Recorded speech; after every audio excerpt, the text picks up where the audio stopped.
crazy, yo. Obviously.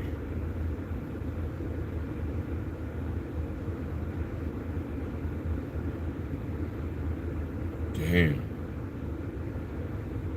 Wonder how he died.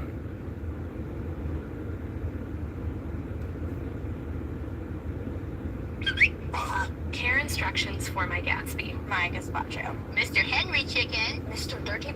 In his first news conference since returning from an overseas trip, Governor... Damn. What did that come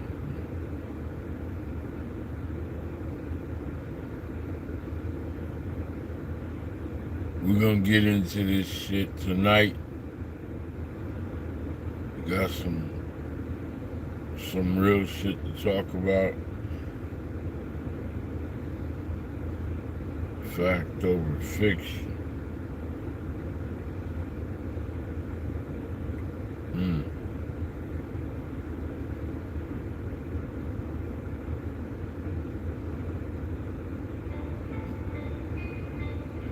I know you're ready.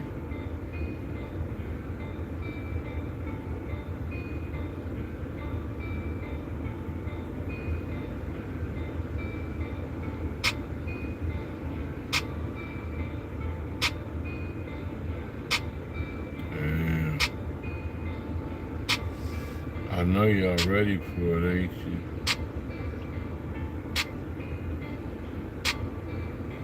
Got some real issues going on out here. We got some real issues going on here, people. It ain't nothing to play with. Some people pushing agendas that don't make no sense. They want to fight. They want to live out their disappointment. They mounting up. They circling the wagons. They want war. They bloodthirsty. There ain't even nobody to fight against. They want to fight amongst themselves. They hating it. They hating seeing this country being taken over. And it's really happening. Now we're looking at the leadership. But most of us should not need leaders. That's why we get confused. You want somebody to lead you. When they lead you wrong, then you, why? Look at all our black churches, or rather all of our mega churches here in Texas. Just to begin with. Why? All the leaders are under scrutiny because they have done wrong and they're unjust. They don't have the answers. And they lashing out because they know they're getting closer to meet the master, and he's very upset. So they acting rebellious, enjoying the lust. And the present or their past is catching up with them. It's like everything's out of control.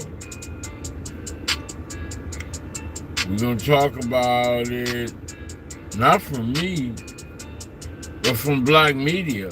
About now, Trump was supposed to be coming to Texas to talk about issues still on that bandwagon of trying to get the black support. Now, that shooting of Trump has just thrown everything in left field. Now, we're not even going to have a voice. They don't even need us now.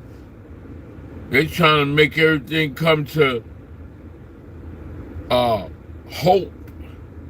All the black folks who are real black folks, sit your ass down somewhere and let these white black gatekeepers up. Okay, here come this fool. Please don't come over here. And that's what's going to be about now. They can get off that bandwagon and try and figure out how to communicate with us and just say, well, we got to go in another direction because We almost had an assassination of one of our former presidents, and things are just getting out of control. So I'm sorry. Again, something's interrupted us getting our reparations, being seen as a source of respect. Devil's always busy, man. Let's get it, man. Let's see what we got, Jason. Yeah.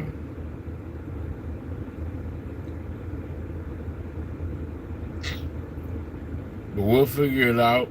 I mean, we always do. We battle ready. Oh, God.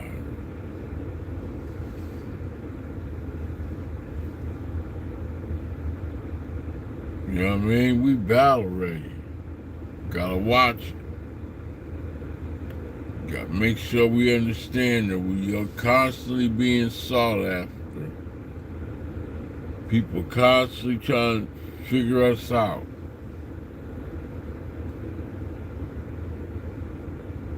It's a hater over there.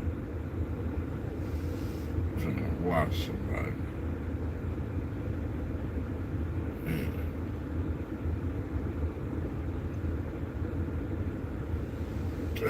Sorry. I guess.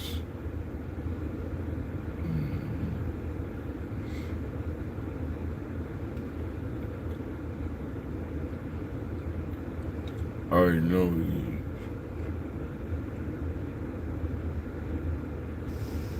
But we'll figure it out, man.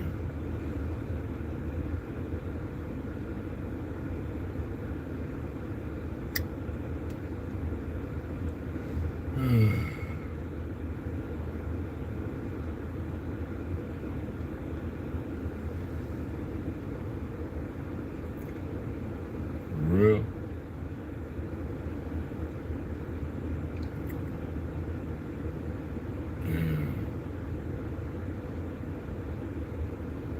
Normally I ignore the simple Simons, Gary, but this is a Louisiana race, and so I'm just curious.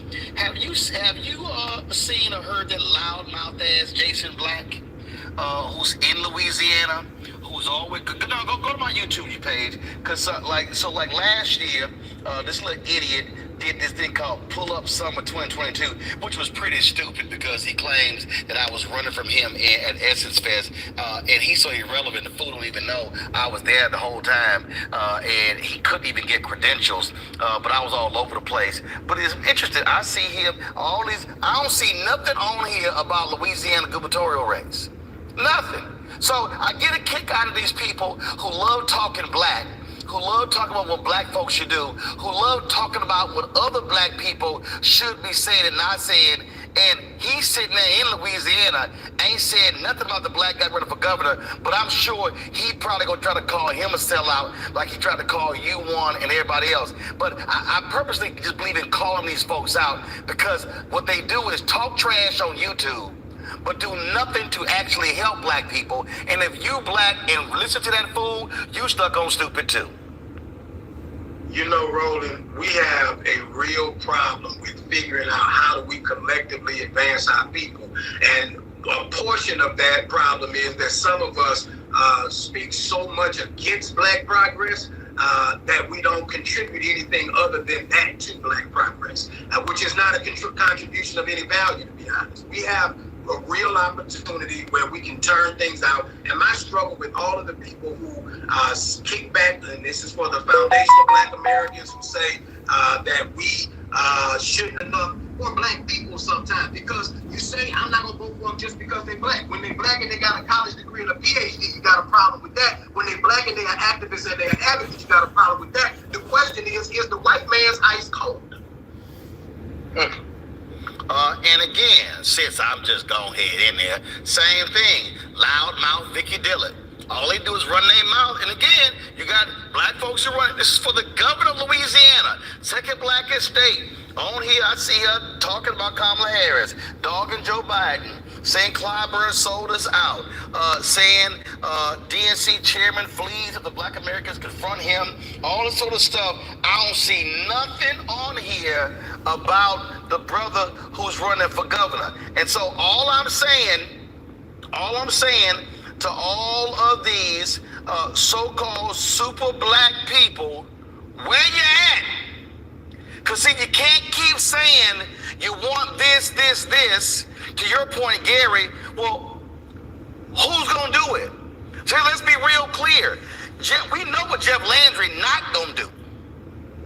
We know exactly what he is going to do that's going to be oppressive to black folks there in Louisiana. And so, yeah, I'm purposely name calling all these folks who run their mouths. They love doing videos about me, but it's amazing when it's time to put the metal to the pedal. It's time to really get going. Time to actually get folks elected who can speak to our interests.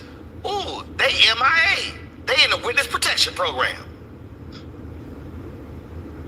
Don't work for us, man. So that's why I tell folk, if y'all waste your time listening or following any of them, tell me what are they actually doing to advance the cause of black folks. Because guess what? If you're not in power, you can't do anything. Sitting on the curb, chirping and yelling on YouTube does nothing. Are you mobilizing and organizing? Are you helping to raise money? Are you telling people to create phone banks? That's all I'm saying. What are you actually doing? And if you're not doing anything, then you ain't doing nothing for the actual liberation of black people except just run your mouth. Pull it up, folks. The voting tomorrow in Louisiana.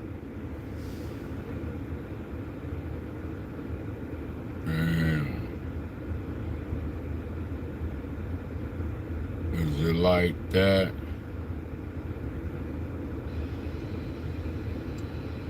Tonight on the Black Channel.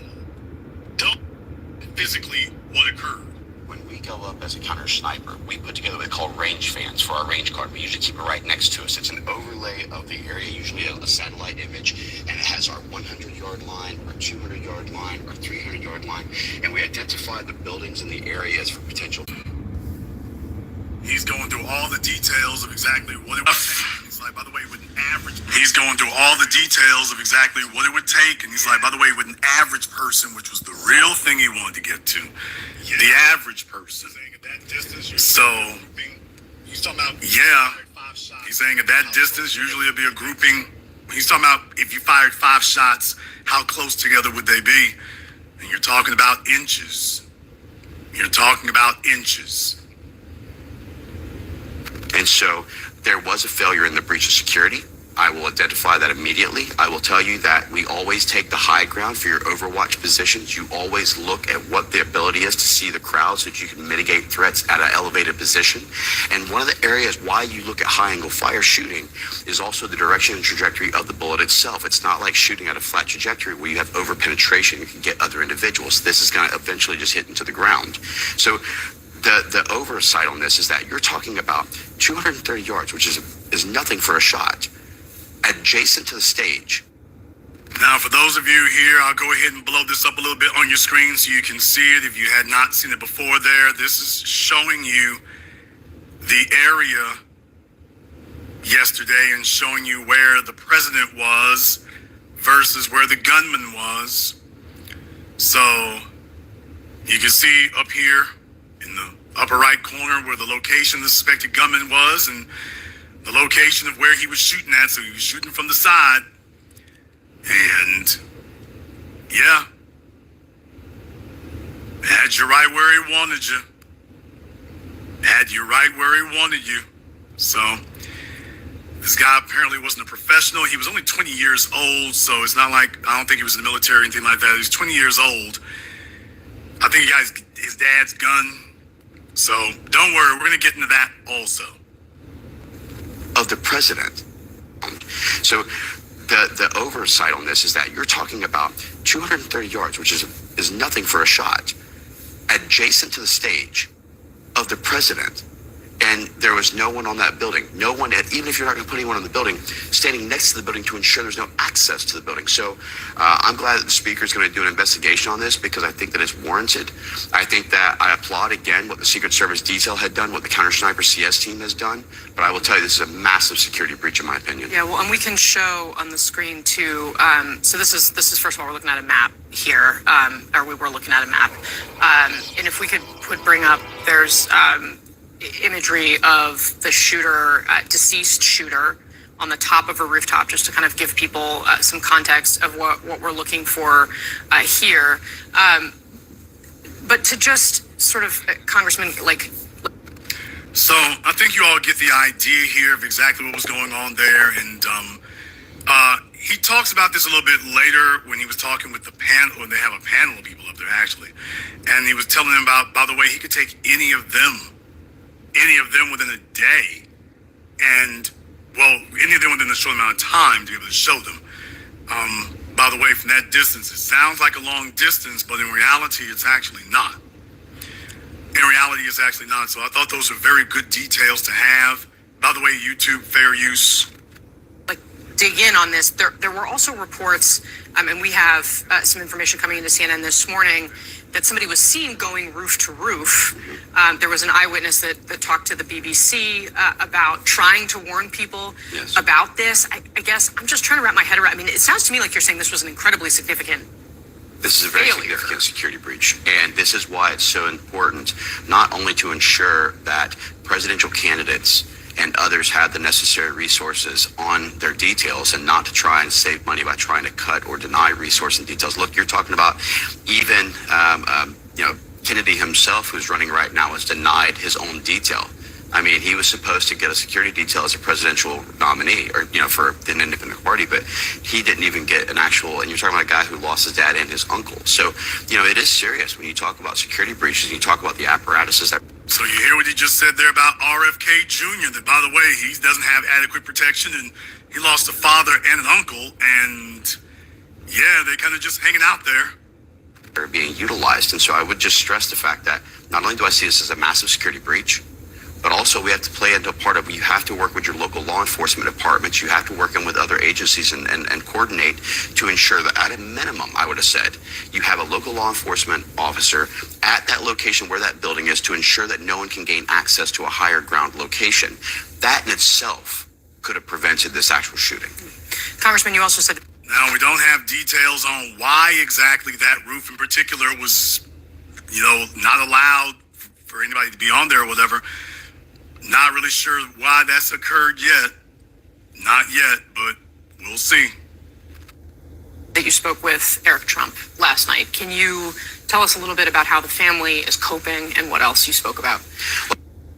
The fact that the gentleman that's just to the right in the picture there right now, on the president to try and get him, was actually on his detail whenever he was on Eric's, and said that she's absolutely phenomenal, as well as for the fact that the gentleman that's just to the right in the picture. I want you to keep that in mind. He's talking about Trump's detail, and that the woman there, there was folks who would usually serve on Trump's son's detail, but they were guarding Trump. There's a reason why I'm playing this. I want you all to remember this.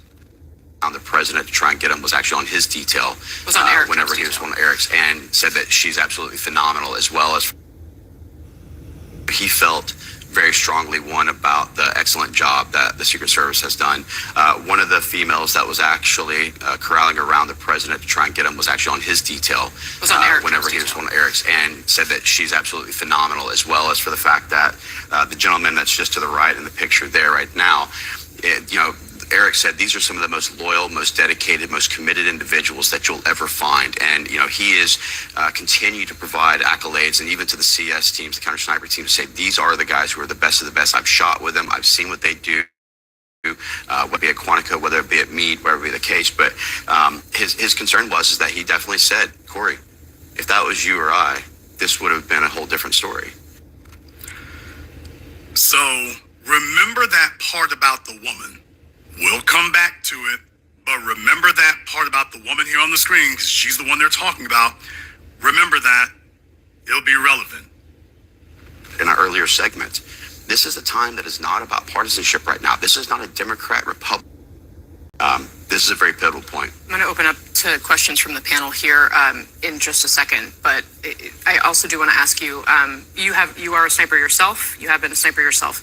How good was this guy as a shot? He wasn't, and that was the thing that saved the president. Okay. So, GOP lawmaker Mills, and he's letting you know he was military, he was a sniper. For those of you who don't know, in the military, usually everybody, I think, if I remember the steps, particularly in the Army, there's marksman, sharpshooter, specialist, sniper. And so everybody, I think, has to qualify to be a marksman. But after that, what he's saying is that, by the way, how good with this guy? Is like he wasn't, and that's the only reason that the target's not dead, because the guy wasn't really very good at what he did. He was not, military trained, and being at a specialist level or something, that's the only thing that saved you. How good was this guy as a shot? He wasn't, and that was the thing that saved the president.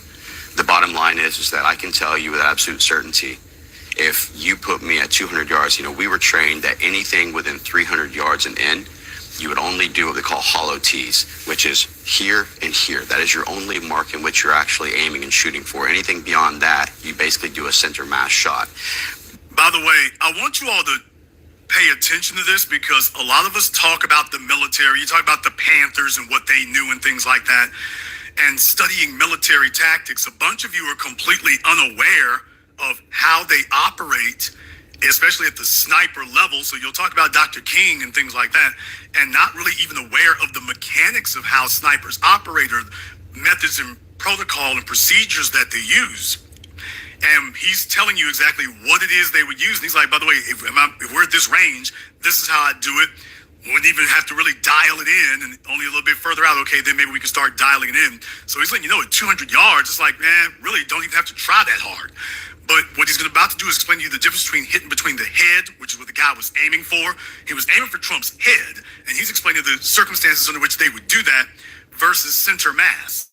And that's why he's saying this guy wasn't actually good. If he had actually had some more training, he would have gotten the target for certain. The president. The bottom line is that I can tell you with absolute certainty, if you put me at 200 yards, we were trained that anything within 300 yards and in, you would only do what they call hollow T's, which is here and here. That is your only mark in which you're actually aiming and shooting for. Anything beyond that, you basically do a center mass shot. When you're talking 230 yards, I will tell you that I can look on target, get on target, and then close my eyes and pull the trigger and still hit a man-sized target silhouette all day long. Now, granted, he's a sniper. So once you get to that expert level, that's one thing. But what he's saying is that, by the way, at his level, he's like 200 yards. I can hit him with my eye. I can see him, line myself up, and hit him with my eyes closed. So those of you who are in the military who are not, inept or anything like that, you've had practice at it, and they train you all in the military to do the same thing, at least shooting targets that are hundreds of yards out. And if you qualify, then maybe you can move up and get your specialist rankings or whatever. But by the way, for those of you who didn't know that this is how it works, and those are the standards that they use, this is a brief education in how tactics work. 130 yards, I will tell you that I can look on target, get on target, and then close my eyes and pull the trigger and still hit a man-sized target silhouette all day long. By the way, one more thing. Did you notice, just a brief aside, notice that he goes through the motions here, showing you that, by the way, yeah, he's very familiar with that. Take a look at how he goes. He's not even afraid to go through the motions of it. He's literally sitting there reliving it. I can look on target, get on target, and then close my eyes and pull the trigger and still hit a man-sized target silhouette all day long. So that's what you were saying before. 1 second. That's what you. While you got the black kids out here and whatnot, folks talking about let them twerk and this, that, and the other. By the way, these white folk, when they take their kids, and I'm from Louisiana, I see this every day. If you want to know what that's for, they take them into the woods at 3 and 4 in the morning. They take them, quote, hunting. They train them with guns. They train them with handguns. They train them with rifles. They train them with bows and arrows. They train them with crossbows. They train them with various hunting knives. So I'm just showing you, by the way, your kids is ready to express themselves and wear skinny jeans and throw a punch and can't even hurt anybody. And this guy's like, by the way, I could knock off your whole family with my eyes closed all day long. Just thought I would point that out while you walk around Lenox Mall and thinking it's a game. By the way, just thought I would give a brief reminder. Yeah, so that's what you were saying before. One second. That's what you were saying before when you said if it was you shooting or Eric Trump shooting, that this Or anyone who had true anyone experience. who was. By the way, he's talking about Trump's son, Eric. So you got a military sniper who goes shooting, and he's been training with Trump's son. So make of that what you will. While Hunter Biden is hitting the crack pipe, Eric Trump is hitting the gun range. Actually experienced. That's what would have happened. Sorry, Elliot, go ahead. It's just you're a sharpshooter. Are we holding? You see what I'm getting at? It's The average shooter could the average shooter could have been able to do that. Okay. I can put anyone on this panel onto an actual range, Right. dial in exactly where it needs to be, and in some cases not even dial in the elevation, just tell you, go ahead and see the crosshairs and aim at your target, Right. and I will tell you 9 out of 10 times you're going to hit that target. Right. Okay? His ass probably He's was saying, by the way, I murdered. can take any of y'all with me, and let me take you to the range, and I'll show you how to get that done. I think, having done advance as well, there's such a relationship between the advance team Absolutely. and the Secret Service in figuring out You know where you can sit the on a candidate be, definite- where's the counter assault team going to be, Where's the stage going to be? exactly Where's the tight shot all of gonna those be? things. And part of what I have found surprising, I'm not criticizing anyone until we know the facts, but it was surprising to me when we see the map that this building, I guess, was outside of the There perimeter you see. and somehow There maybe you See, not that's the issue. accounted 300 for. yards is not outside the perimeter I see. when they have a permissible and visible shooting platform. The thing for me is that everyone, I hear this continually utilized, well, it's outside of the platform or perimeter or shooter. Who determines the distance on the perimeter? Your security advance team does. So when you lay that out, if that was a private business, and I believe I saw earlier it was AGR or Glass something company, like this, yes. correct? You would actually have your law enforcement, your advance team go talk to the CEO there and say, hey, listen, we are obviously having a rally. We don't want it to disrupt your business. We want to make sure that you guys have the ability to come in and out of the parking lot so it doesn't disrupt things. But could we actually put someone on your rooftop to be able to provide additional oversight? I've never seen where we've been denied that opportunity. And even if they did, you would at minimum have at least said, well, can we at least make sure that any of the areas which is permissible to get to the rooftop, that we can place a security guy there or we can place a law enforcement officer there? And one thing I want to show our viewers, if we could put up the Doug Mills photograph, please, to just kind of they'll underscore come up with a what the law. congressman Yeah. has talked. Eminent For those of domain. you who have not seen this particular photograph, this brings a lot into perspective. They're gonna Talking call about it here, law. Eminent that is a domain. picture of a bullet, right? I'm You can see it surprised circled. they didn't By have the way, I like how drones this in the congressman air. here, So I don't former sniper, is going to understand explain to you exactly what you're looking at, because you Maybe think not you know what you're looking at on the screen, helicopters, but you really don't. You all are going to get the insight and analysis you receive nowhere else. So I'm glad he goes into detail about this. What the congressman has been talking about here, that is a picture of a bullet, right? You can see it circled there. And I mean, Congressman, I welcome your comments on this as you have been discussing kind of just how close this call was. This is what we call the vapor trail. And what you find is in days of higher humidity, you actually see this more clearly. This is the benefits of why when a sniper and their spotter will lay down in a prone position and overlap one another, it's so that while the recoil is absorbed by the shooter themselves, the spotter can actually watch the vapor trail of where the bullet's going, so that if it didn't impact target, they can actually call for the follow-up corrections. So what you're seeing there is a vapor trail that's coming off of the actual bullet. Now the bullet is beyond the actual area of the circle that they're looking at right now.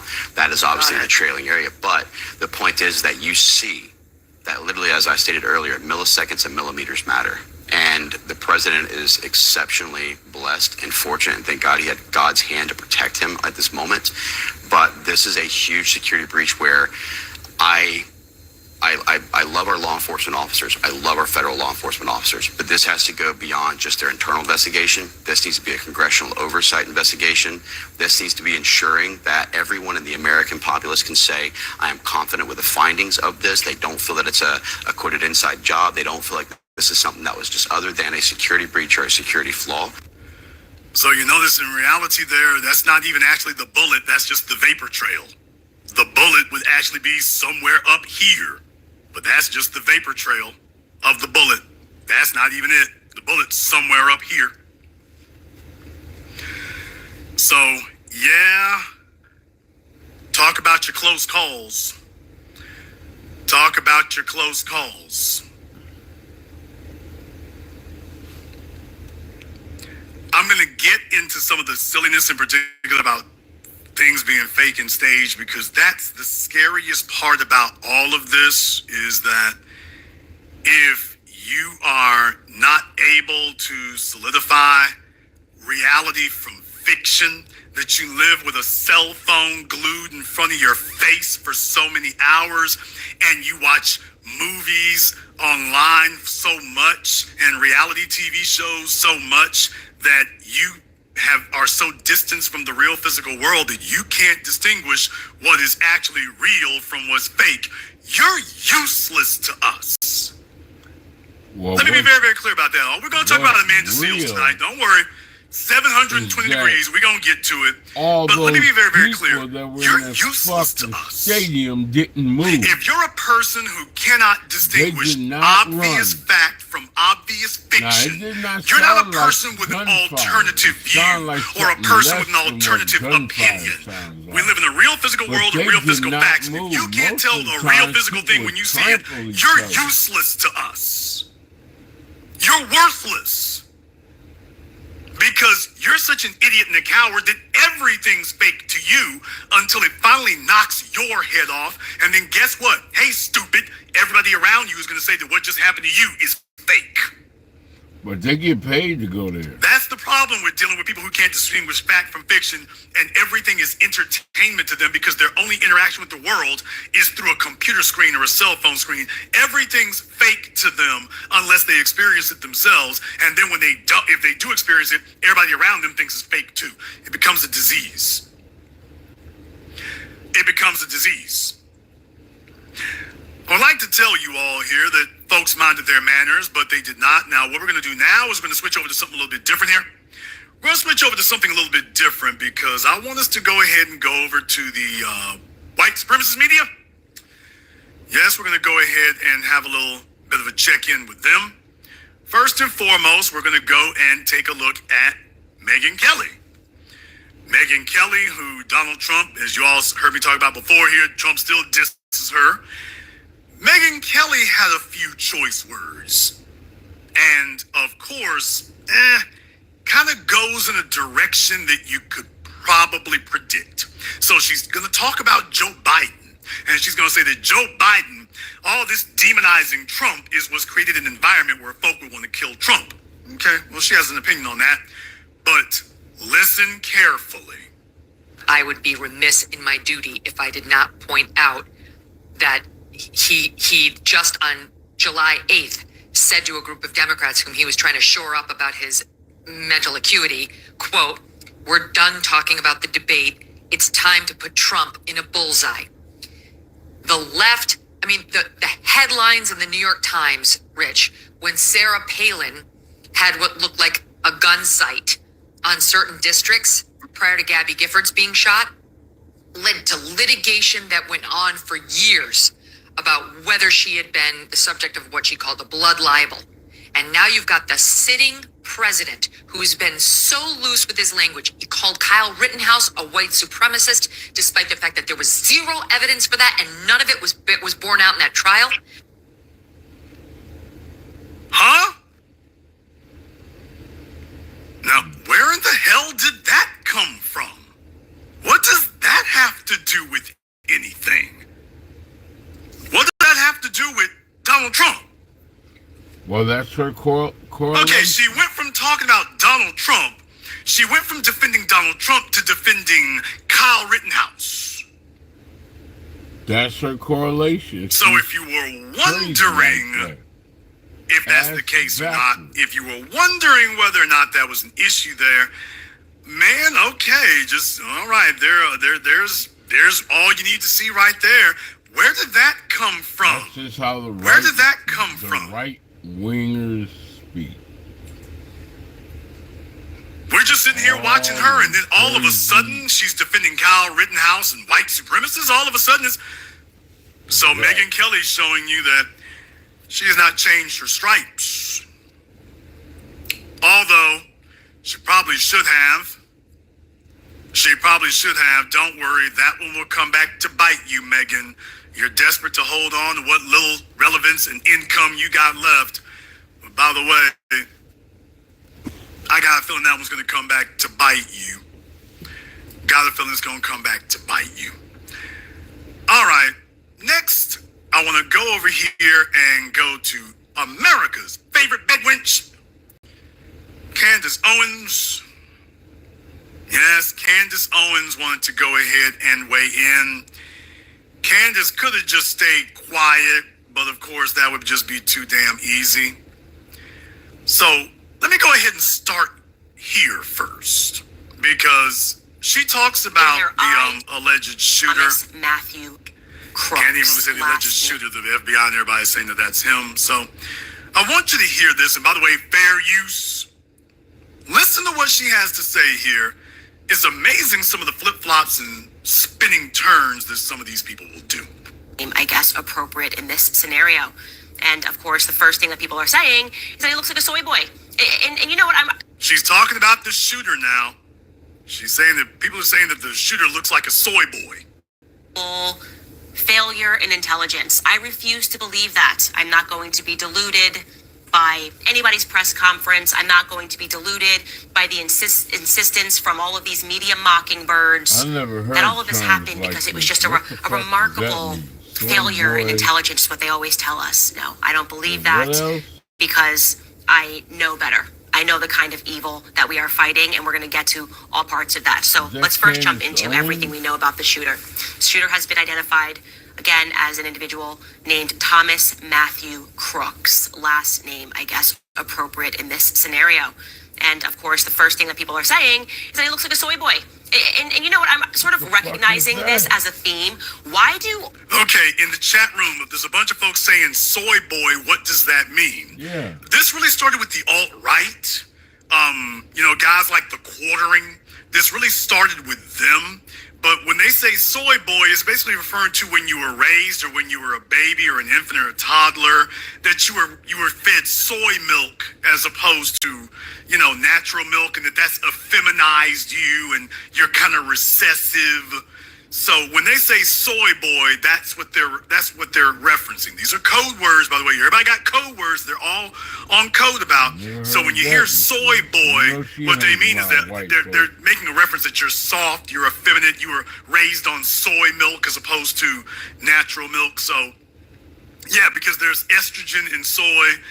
And even that, people need to understand exactly what that means. So basically, if you're on soy, you're soft, you're effeminate, you've been raised on estrogen. Okay. So now you understand what she means when she says that. When if this is new jargon to you all, just understand, they don't go around explaining their jargon to you. They use it with themselves, and they know what it means, but they don't go around explaining it to you. Yeah, they just use it against you.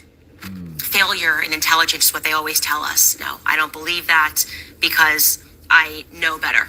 I know the kind of evil that we are fighting, and we're going to get to all parts of that. So let's first jump into everything we know about the shooter. The shooter has been identified, again, as an individual named Thomas Matthew Crooks. Last name, I guess, appropriate in this scenario. And of course, the first thing that people are saying is that he looks like a soy boy. And you know what? I'm sort of recognizing this as a theme. Why do all of these shooters look alike? They have the same look in their eye. Do you know what I'm talking about? They're white. Said something for real. Candace, there's a freeze frame for you all right there, by the way. Whoa, she has been hanging around. There's a freeze frame for you. So, yeah. But in any case, by the way, she's like, there's something, similar about them. Like, like they're white, Like isn't that the observation she would normally make, by the way? Isn't that the one she would normally make?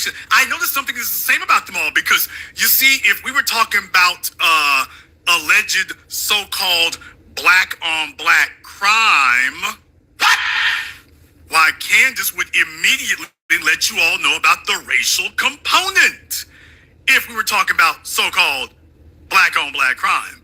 Well, that would be the thing that she was. I noticed the same thing. Well, let's see what she says now. The theme. Why do all of these shooters look alike? They have the same look in their eye. Do you know what I'm talking about? They all look like the would-be shooter in all of these situations. And I'm talking about in the past, school shooting situations. They all have a certain look. So can we throw up a photo of, here's Thomas Matthew Crooks. Okay, this looks like a school picture of some description, and I swear I've seen this person over and over again in other school shooting scenarios. I'm thinking mainly, by the way, of a Connecticut shooting situation, because that's where I'm from. And they just all have a similar look in their eyes. They sure do. Viewpoint. Now, guys, you're not going to believe this. Here's what they're trying to actually sell to us. This is really what they're going with, because of course they need to fashion this so it doesn't look like leftist violence. They're saying, okay, so she's just gonna whiz by that. She's naming all these white shooters and isn't pointing out. By the way, there's a similarity between them. She doesn't mention that they're white. So if these were black folks, she would immediately sit there and tell you, by the way, black people and black on black crime, black, BLM, black, BLM, black, BLM, black. And now all of a sudden, what in the world? She sees this, and all of a sudden I see a similarity, but I can't quite. She's literally telling you I can't quite place my finger on it. Not really sure what the similarity is. Can't quite finger what it is. Not really sure what that is. She got not that really certain. Ryan Garcia going after. Not really Brown. certain. She need a black man in her life. Not really certain. What? Then she. Boy, isn't that amazing? So now all of a sudden, all these people have the same thing in common. They're white. They're young white males. That's the similarity they all have is young white males. And it's not to demonize them for being white. Let's take a look at American culture in white society. Since they always want to try to talk about that with us, shouldn't we use this as an opportunity to examine that? And then Candace can explain to us why she married it. But shouldn't we be examining what's going on with the white males? Not to demonize anyone, but shouldn't we have an honest analysis of what's going on with these white males? So she's sitting here with a phenomenon that is all white males, and then tells you, I see a similarity, but let me get my Ray Charles sunglasses. I can't see nothing. Tap, tap, tap. Oh, my walking stick. Tap, tap, tap, tap. Oh, I can't see anything. I mean, there's just something similar about them all. I just can't quite finger it. In that age category. Can't quite finger it. They all so this is Candace Owens, taking coonery and buffoonery to a whole new level.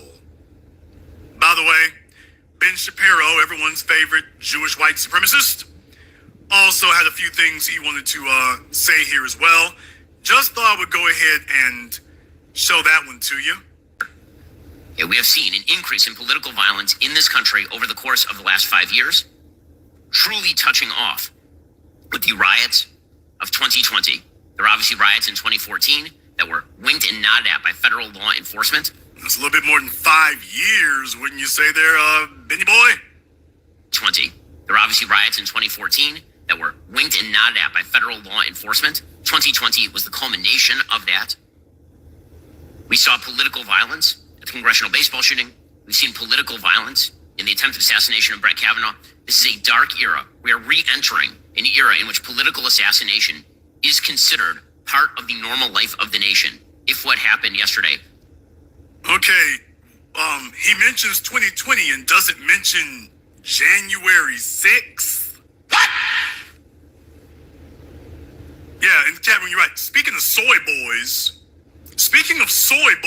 yeah, Ben Soy Shapiro, by the way, speaking of soy boys, Ben Soy Piro, but by the way, he mentions 2020. What happened then? By the way, how are you going to mention that era, that time frame in political violence? Hello, January 6th? By the way, and I'm not saying what you think I'm saying, by the way. I'm just saying, if you're going to mention the time frame of 2020, by the way, did anything else happen around 2020?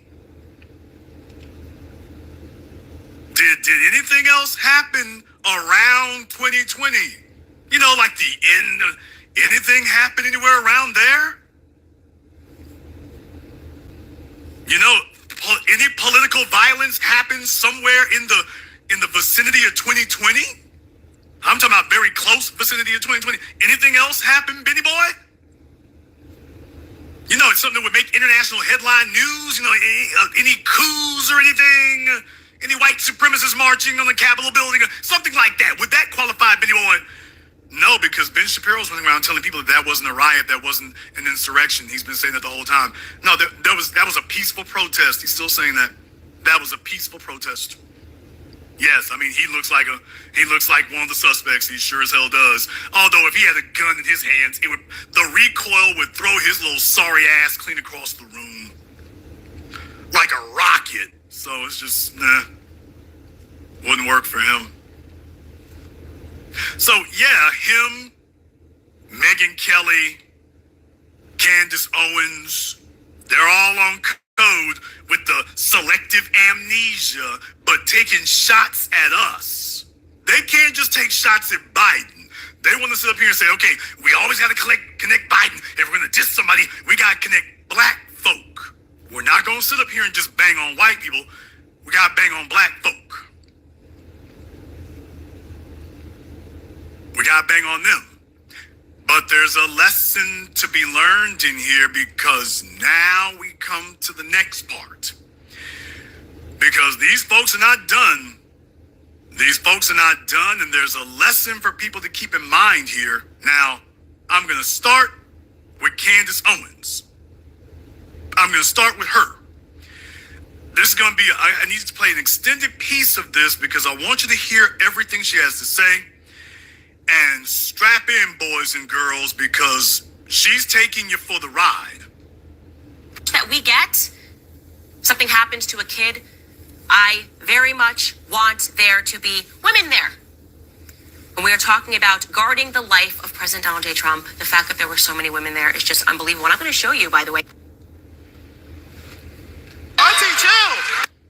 Oh, did you think you was going to miss catching that fade? And by the way, this is something that has been a decade in the making, people. What I'm about to tell you next, this has been a decade for me to get to this, but it was well worth the wait. I want male pilots. I want male security guards of the United States. We need men. Can we acknowledge reality? Are we allowed to acknowledge gender and sex and the natural biological proclivities of men versus women? Are we allowed to do that? Because guess what? I don't care whether we're allowed to do it. I've been doing it the entire time. I want male pilots. I want male security guards. I want men back, okay? Men back doing male tasks that they are naturally inclined to do because of their body composition, because of the testosterone that is coursing through their veins. It impacts women differently than it impacts men. That adrenaline rush that we get, something happens to a kid, I very much want there to be women there. When we are talking about guarding the life of President Donald J. Trump, the fact that there were so many women there is just unbelievable. And I'm going to show you, by the way. Yeah, you heard it right the first time. She said the fact there were so many women there is troubling. Well, she's bothered about that. Wonder why she's bothered.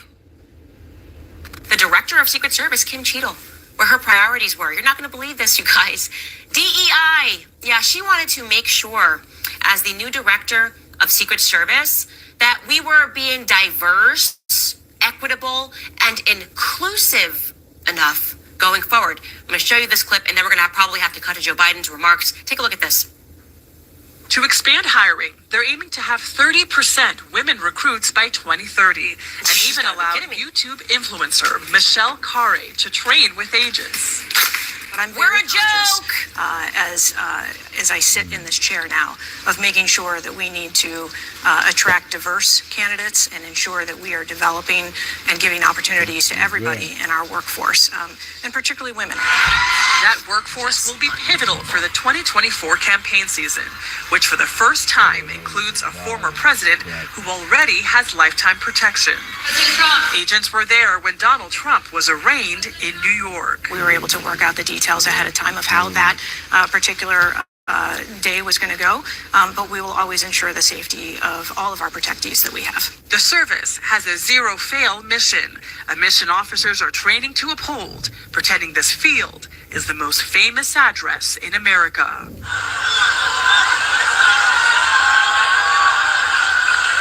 Okay, we can get out of this. We can get out of this, guys. I mean, I'm just like, ooh.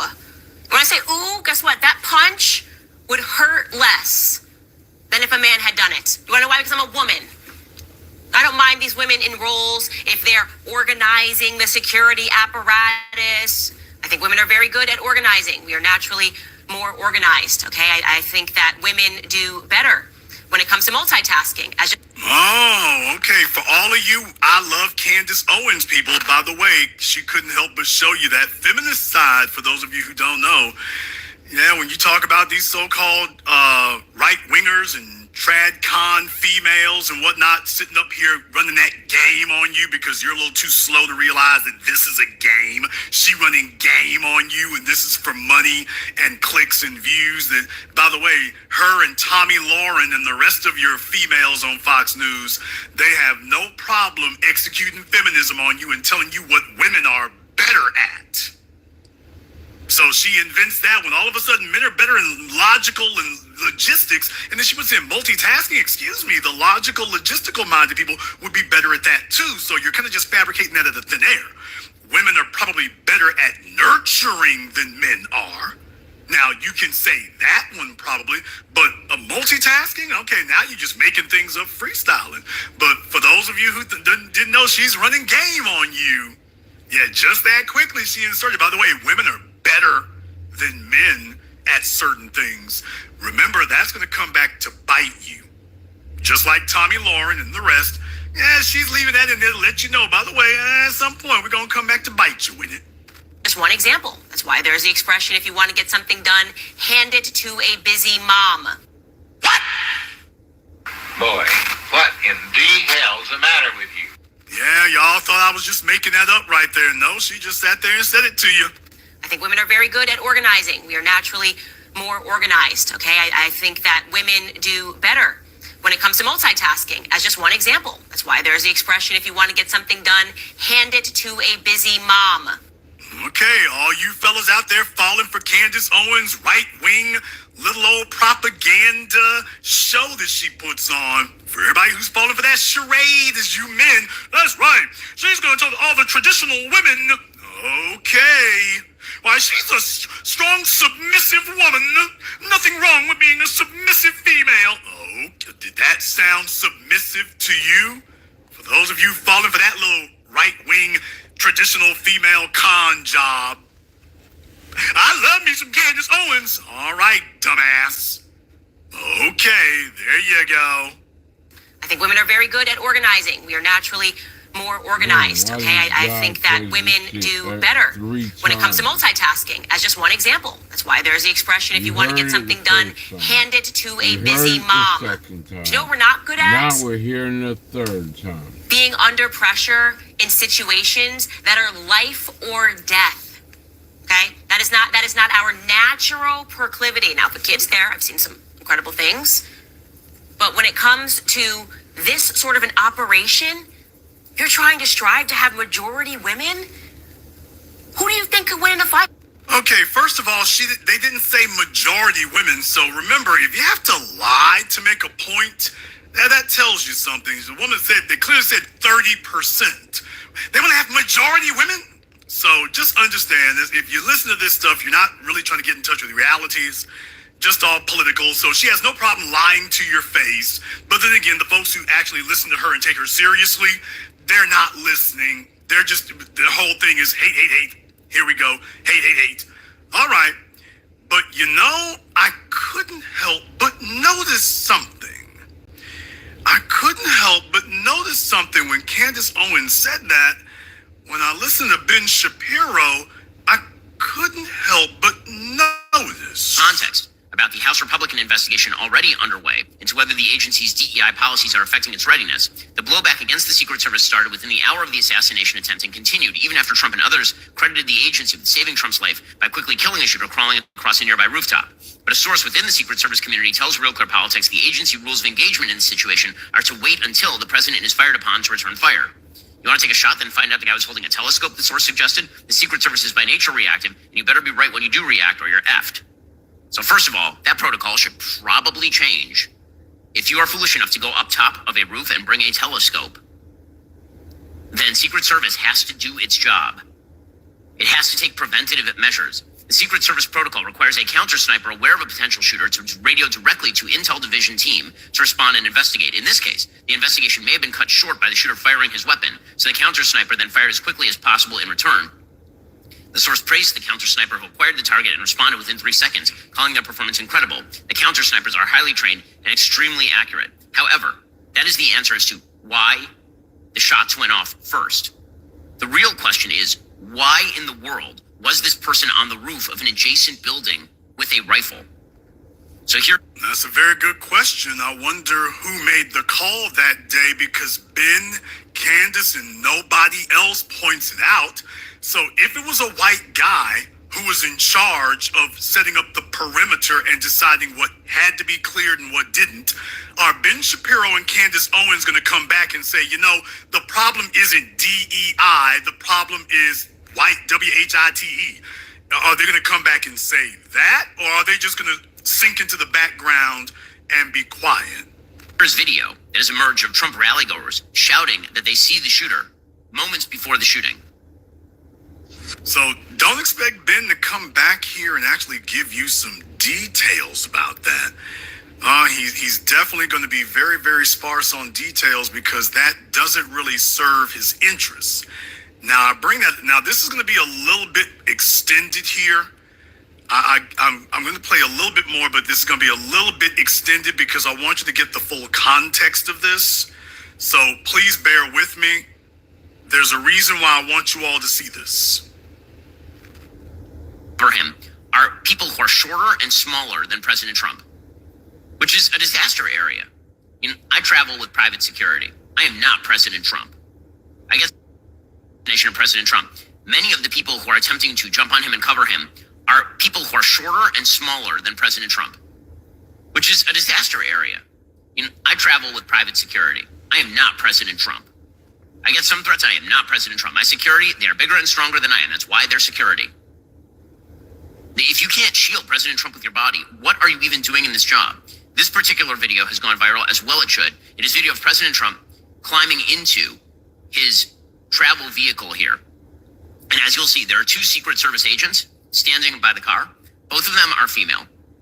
Both of them do not look like they are in particularly good shape. One of them is fumbling around to reholster her weapon, as though she doesn't know how to reholster a weapon.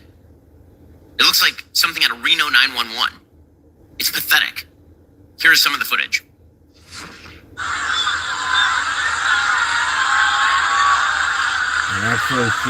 Here she is. She's trying to figure out what to do. She reaches in. She's trying to reholster her weapon. She can't find the holster. She's not sure.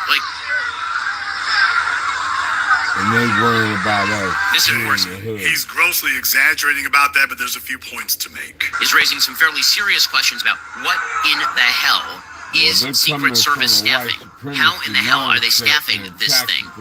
Okay, let me go back and deal with this a moment here. Now, you just heard Ben sit up here and say there were 2 women there. Neither one of them looks like they're in particularly good shape. So she doesn't know how to reholster a weapon. It looks like something out of Reno 911. It's pathetic. Here is some of the footage. Now, here's the issue here. Here's the issue. For those of you who don't know, everybody on the Secret Service is wearing body armor. Everybody is wearing bulletproof vests. They get specially tailored shirts and specially tailored clothes to go over it, like John Wick. But for those of you who didn't know, these women aren't sitting there with their cross your heart Playtex bras on. That's not what's going on. So for Ben Shapiro and the rest of soy society who just say things without knowing, A, knowing, or B, thinking, the women are not just, if they don't look particularly in good shape. Yeah, yeah, they probably do look a little puffy because that's their vest that they're wearing. Just like the men. That's what they're wearing. In the chat room, you'd be unable to tell if they were overweight unless you get both of you in your underwear. I'm not really sure you would want that to happen either. By the way, I don't think you'd want to have to compare yourself and your underwear to them because, I wonder what they could do in a fist fight with you. So you're making all kinds of assertions from long distance video. And this is what I mean. In the modern era, people just say things. You don't know them. You're not close enough. You didn't see anything that shows you that. I just explained to you that you have no knowledge of it. But by the way, they're sitting up here, and if you're going to try to say that, you do understand that they're wearing body armor, right? You do understand that, don't you? I understand. The crack babies are going to try to do a BMI analysis with their bare naked eyes from grainy video. That's your first clue that you shouldn't be doing that. You know? That's your first clue. Your first clue is, by the way, you're trying to do a naked BMI analysis. Do you see how silly you sound? Do you see how dumb you sound? Like, no, of course you don't, but of course people who can't balance their checkbook, people who don't go to the gym themselves are telling you, by the way, I can analyze them. They look to me to be overweight to me from here. Okay. Most women nowadays. Just understand, on the internet, your drunk uncle, your crackhead auntie, your drug-addicted cousin, she can get in there and just type away the keyboard, and it's just away you go. So, yeah.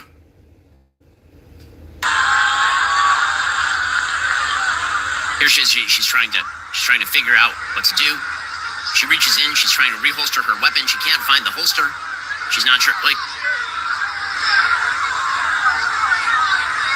This, of course, is raising some fairly serious questions about what in the hell is Secret Service staffing? How in the hell are they staffing this thing? Well, perhaps one of the explanations for how you end up with Secret Service agents who don't know how to reholster a weapon is the fact that they have been actively attempting to DEI the entire Secret Service. And it turns out when you lower standards in order to achieve particular quotas, the quality goes down. There's a damn shock. This is Secret Service head Kimberly Cheadle explaining to CBS News not all that long ago that her goal was a 30% Secret Service agency. Your goal should be protecting people like President Trump. You don't have that many of them. To expand hiring, they're aiming to have 30% women recruits by 2030, and even allowed YouTube influencer Michelle Carey to train with agents. But I'm very conscious, as I sit in this chair now, of making sure that we need to attract diverse candidates and ensure that we are developing and giving opportunities to everybody in our workforce, and particularly women.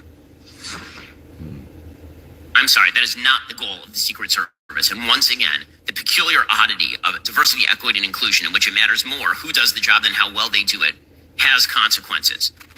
Very interesting there. So Ben Shapiro and Candace Owens both are running the same news story about the Secret Service. So I'm glad to see that Ben Shapiro and Candace Owens have starting to get along with each other. I'm so glad to see that. So I wanted you all to see the whole thing play out there so that you can see that. Just wanted to go ahead and show that to you. That, by the way, yeah, there you go. Yeah, the two of them doing that.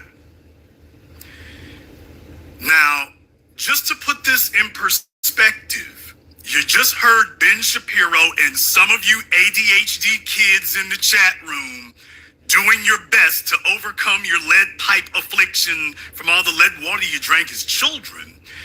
And then, Jason, by the way, we didn't make those things up here. Wasn't this the gentleman that you were sitting there, we were talking about this before? Wasn't he sitting there telling you that, by the way, yeah, him and Eric Trump. Tonight. Yeah, they know the woman in particular who was closest to Trump here. Yeah, remember I said, by the way, you'll want to remember this? Remember I said you'll want to remember this? To the right in the picture there right now, whenever he was one of Eric's, and said that she's absolutely phenomenal, as well as for the fact that... Okay. Yes, some of the lead pipe babies. Wait a minute now. I can spot BMI. Okay, you can't spot your minimum wage, but all right. Strongly one about the excellent job that the Secret Service has done. One of the females that was actually corralling around the president to try and get him was actually on his detail. Was on Eric's whenever he was one of Eric's, and said that she's absolutely phenomenal, as well as for the fact that the gentleman that's just to the right in the picture there right now. Okay. All right. Okay. Some folks will sit up here and do you see their chins? I'm like, okay. All right. So, like I say, on the internet, this is the reason why I'm doing this program tonight, because on the internet, people aren't afraid to talk silly and talk dumb because they're not in charge of anything and they think they won't be held accountable for it. But by the way, sounding silly is the real part of it. That's why I told you all, remember this part, we'll come back to it later. Yeah, which is in direct conflict with what Ben Soy-Piro and some of the folks in the chat room who the slow bus left them on the street corner this morning. Yeah, it's in direct conflict. Direct conflict. Ronda Rousey has a round face too, by the way. Man, I hate to tell you, but she's probably, a lot of you chicks there, I'd hate to see you try to tussle with her, you're untrained. So, yeah, your idea that might not match, about being out of shape might not match up to reality. It sounds great in the chat room somewhere, but by the way, reality has an ugly way of rearing its ugly head. Has a terrible way of doing that. So, yeah, you trying to eyeball fitness things, okay. The internet doesn't mind looking silly. We understand that. The breakage was not limited strictly to videos. It wasn't limited strictly to the right wingers. It wasn't limited strictly to that. There were a bunch of other folks out there who looking silly didn't matter to them. I want to go ahead and catch you all up here real briefly. As you can see, they reported that they found bomb-making material. So they found the shooter's house. They found bomb-making material. Donald Trump is playing this very smartly politically. He's playing it very smartly. He's going straight to unity. We need unity. We need to all get together. We will fear not. I mean, Donald Trump is doing the exact opposite of what people would have suspected. You would have suspected he would be out there talking trash and beating his chest. He's sitting up here talking as soft and unified as you can possibly believe. So let me get this straight. Joe Biden flubs the debate. Donald Trump goes silent and lets him stew. You thought that Trump was going to be out there beating his chest, talking about, look at old Joe, he's fumbling around. Trump went silent and let the media run wild on him. The exact opposite of what you thought would occur. Now, he's gotten shot, and you figure he'd come back. The problems are left-wingers, and you think he'd be throwing bombs, and he's saying, we all need to come together. Don't be afraid. We need to unify this country. I mean, he's doing the exact opposite of what people would instinctively think he would do. That's incredibly smart politically. Could it be that Donald Trump has suckered people in all this time to make you think he's going to go right when he goes left? You just know what he's going to do now, and he's going in a different direction. Meanwhile, Joe Biden's supporters sound like a bunch of whacked out lunatics. It's really, really nutty. Donna Brazile, I mean, she is terrified right now. Steve Schmidt, who they usually have on MSNBC, they love having him up there until now. The political consequences of this assassination attempt will be immense, and they will benefit Donald Trump, who just responded to being shot in the exact same way Teddy Roosevelt did. Now you have some idiots talking about Teddy Roosevelt lost the election. What they mean by you missed the plot. Donna Brazile talking about, stop! Do not cause more harm. You should delete this now. We are in the desperation we all in is tangible. confusion. Everything's at this awkward. point. Nobody knows what to The do. desperation is There's tangible. no leadership. I would say their panicking is beyond panicking. Yeah, It's beyond panicking. definitely. But there are some other elements to this as well. There's some other elements. Because the reason why I'm talking about tonight's program here, that it is fact versus fiction, that's all very important. Because the problem is the internet isn't really encouraging people to be intelligent, and it's not really encouraging people to be adults and take, a leadership role in their own lives, much less society. And that's how you end up with individuals like Amanda Seales. Amanda Seales, who we all know is like, what's her name? Orlando Brown. She has tremendous emotional issues, and I'm being kind. She's got tremendous emotional issues, mental health issues. Amanda needs to be strapped to a bed with an IV of lithium. But she decided, much like Donald Trump used to during his first term, that she's immediately going to go to the internet and post a video that she's so proud of she had to take down. She went off and, well, hear what she had to say for yourself.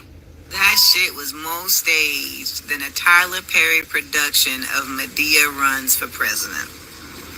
I lived in Harlem long enough to know that gunshots do not sound like making popcorn on the stove.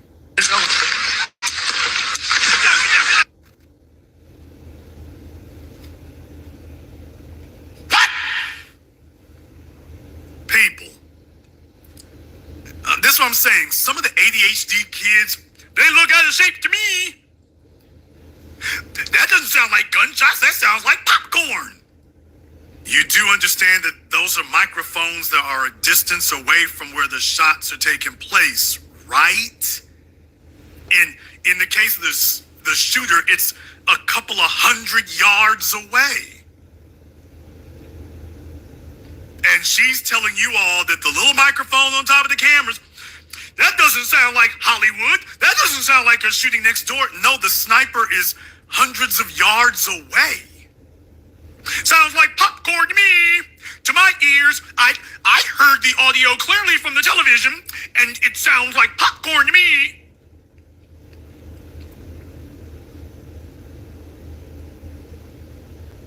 Folks are literally telling you that doesn't sound like the gunshots next door because the guy 200 yards away with the microphone on top of a camera, and this isn't Hollywood. Really? Really? Okay. In Harlem long enough to know that gunshots do not sound like making popcorn on the stove.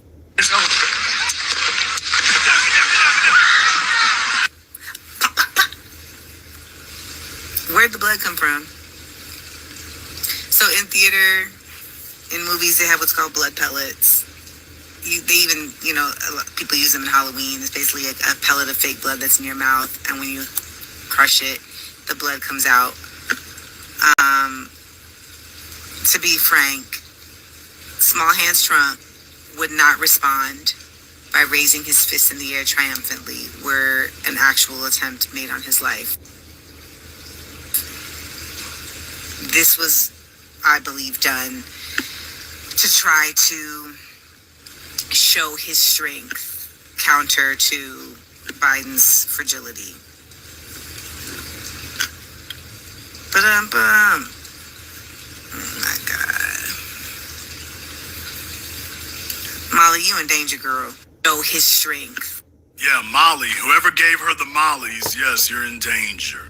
Let me go ahead and deal with this part right here. This was, I believe, done to try to show his strength counter to Biden's fragility.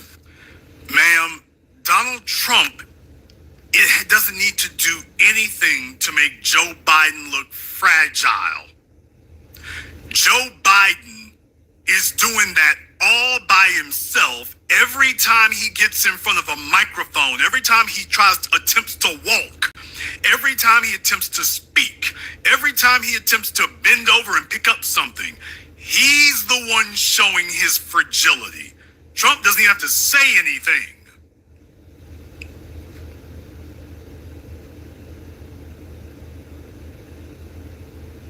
Let me explain to you all, if you want to be a competent political operative, you can't be stupid. You can be crazy, but you can't be stupid. Amanda Seals is what happens when stupid people attempt to do the incredible and try to think. Rather than her do what she needs to, which is sit at home, preferably in a closet somewhere, and take her meds, as opposed to self-medicating with opioids or whatever else she's getting high on, she's instead trying to sit up here and give an analysis, which, by the way, she's taken down. So this is yet another reason. First of all, I want to say light-skinned stuff. That's the first thing I want to say, but I'm not going to do that. But it does apply. But the next thing is, this is what happens when crazy and dumb attempts to say things, because here's the issue. She knows saying stupid stuff, she's not going to be held accountable. Who's going to hold her accountable for saying stupid things? She's not running for office. She isn't going to be questioned by the media about it. If she gets another role, please God, don't. But if she gets another role somewhere, will this be a factor? You can say absolutely idiotic things. She doesn't have to be correct. She doesn't have to be accurate. She can be a complete buffoon because she's not taken seriously. Well, that may be okay for Amanda Seals, but that's not okay for the rest of you. That's not okay for the rest of us. You can't just go off and believe any old silliness and stupidity.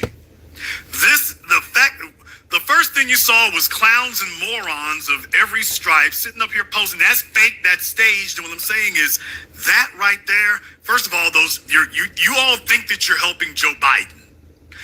All you're really doing is showing the world that Biden's party is filled with immature, juvenile delinquents and mentally and emotionally imbalanced baboons. That's all you're doing. That doesn't sound adult.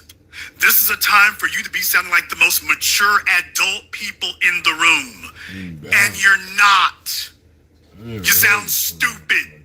You sound like Alex Jones. Always thought it was Unbound. And folk were sitting up there clapping for him like baby seals. Ooh, right, Alex. Saying all that garbage. And it was all fun and games right until Alex got his ass dragged into a courtroom. And then next thing you know, all the folks out there trying to defend him and sharing his garbage and everything else, all of a sudden, overnight, you all got quiet. Nobody's helping him to pay those bills. Nobody's helping him to pay that judgment. Nobody ran into courtrooms on, they crisis actors. All of a sudden, they all got quiet. There's the real issue with being stupid. That you have not embraced manhood or adulthood or womanhood. So you say dumb things when we need for you to be the most adult. So you sit up here and strap on your skinny jeans or your Spanx, if you can squeeze into it. And then you go take to the internet on your Obama phone. And then you just say a bunch of nonsense of which you won't be responsible and won't be accountable, saying complete idiocy and lunacy. Why on earth would Trump need to stage something like this? That doesn't help him. Why would you need to do that? Who killed the guy on the roof? Ain't nobody dead on that roof. Okay, are you like the Alex Jones? So let me guess. You this Negro's Leroy Jones. Alex Jenkins. So you're not Alex Jones, you Alex Jenkins. All right. That is the problem, Jaden. You do not understand that in this super complicated world right here, there are fake bullets, there is fake news. You know, if it's that easy to stage things, why don't you stage an upper middle class income? What? How about that? The real issue here is that your butt hurt because your candidate is flopping and floundering in front of your eyes and you can't save him. And rather than you admit, hey, he's fundamentally flawed and broken, you're responding like a bunch of dumb hoes and children. Folks, you need to be able to spot and identify something called objective reality. 1 + 1 needs to equal 2. Hearing Terrence Howard say his buffoonery is entertaining, you're not supposed to sign on for that. You want to know what the biggest obstacle to reparations is? People who live in a fantasy world where rather than adding anything up, they're telling themselves, I don't see how that applied to me. We need to just stick with the way things is going on one side. And then Brother Ahmed Abdul Muhammad Aziz bin Jabbar Feliz, and I believe that we should have reparations for the next 100 million trillion years by the lunar calendar and the alignment of the stars and the Copernican map. Rather than us having competent, sober adults taking a look at things, people living in a fantasy realm where they think their ability to say garbage is actually a meaningful contribution to a conversation. And it sounds ridiculous. And if something happens to you, are those crisis actors? You've been listening to idiocy. These are the same folks who were listening to Alex Jones the whole time. Then he comes out going full white supremacist, and you still sitting there repeating him. At what point do you grow up and wake up? But then again, I guess on the other hand, how can that be done, especially when you got other folks out here saying stupid things as well over there on the right? So you live in a facts-neutral era where people just say stupid things, impossible things, improbable things, unrealistic things, idiotic things, to see how many people are going to go along with it and agree. And they won't stand by it. Let's be clear, the only reason they're all talking garbage is because nobody's dragging them into a courtroom and forcing them to prove what they're saying. Nobody's doing that. Or at least they're betting that no one will. And that's the silliness of the modern era. If you're sitting around telling yourself, I'm going to say stupid things and unless somebody drags me into court, that's not strategic. That isn't anything you follow. That's the height of stupidity. You want to know why your black legal class is useless? I said it. Because most of them are very good for spinning conspiracy theories and talking about some fantasy island of ancient Kemet. And I'm like, okay, what about the book in front of you? Can you recite that one? Not really. Not really. However, in the chat room, Ahmad Rashard, what a name. So glad we got that right there. I'm so glad that you volunteered for that. So glad you volunteered for that because, yes, indeed, the telephone lines are now open. The number is 646-787-1933. That's 646-787-1933. Your personal access code to the Black Channel, the Black Media, and myself.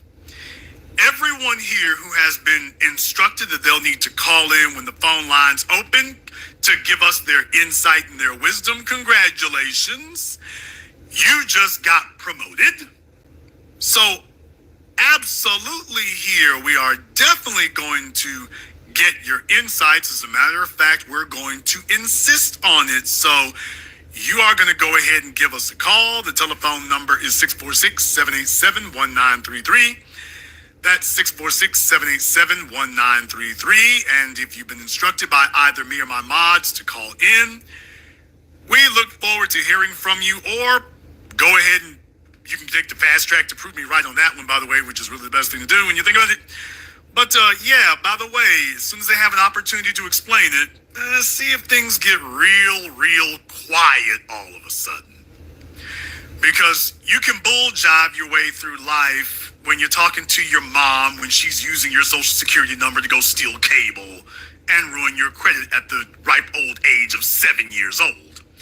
And it's easy to talk garbage when you don't actually have to substantiate anything, but I would love for folks to sit up here and explain to people in simple English, as they've heard from me, of exactly how that matches up.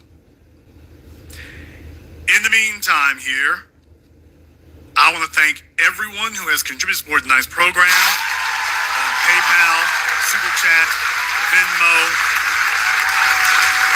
Thank you very much here to Mr. Addison, Ronnie Hunter, all of the other folks who have contributed here tonight.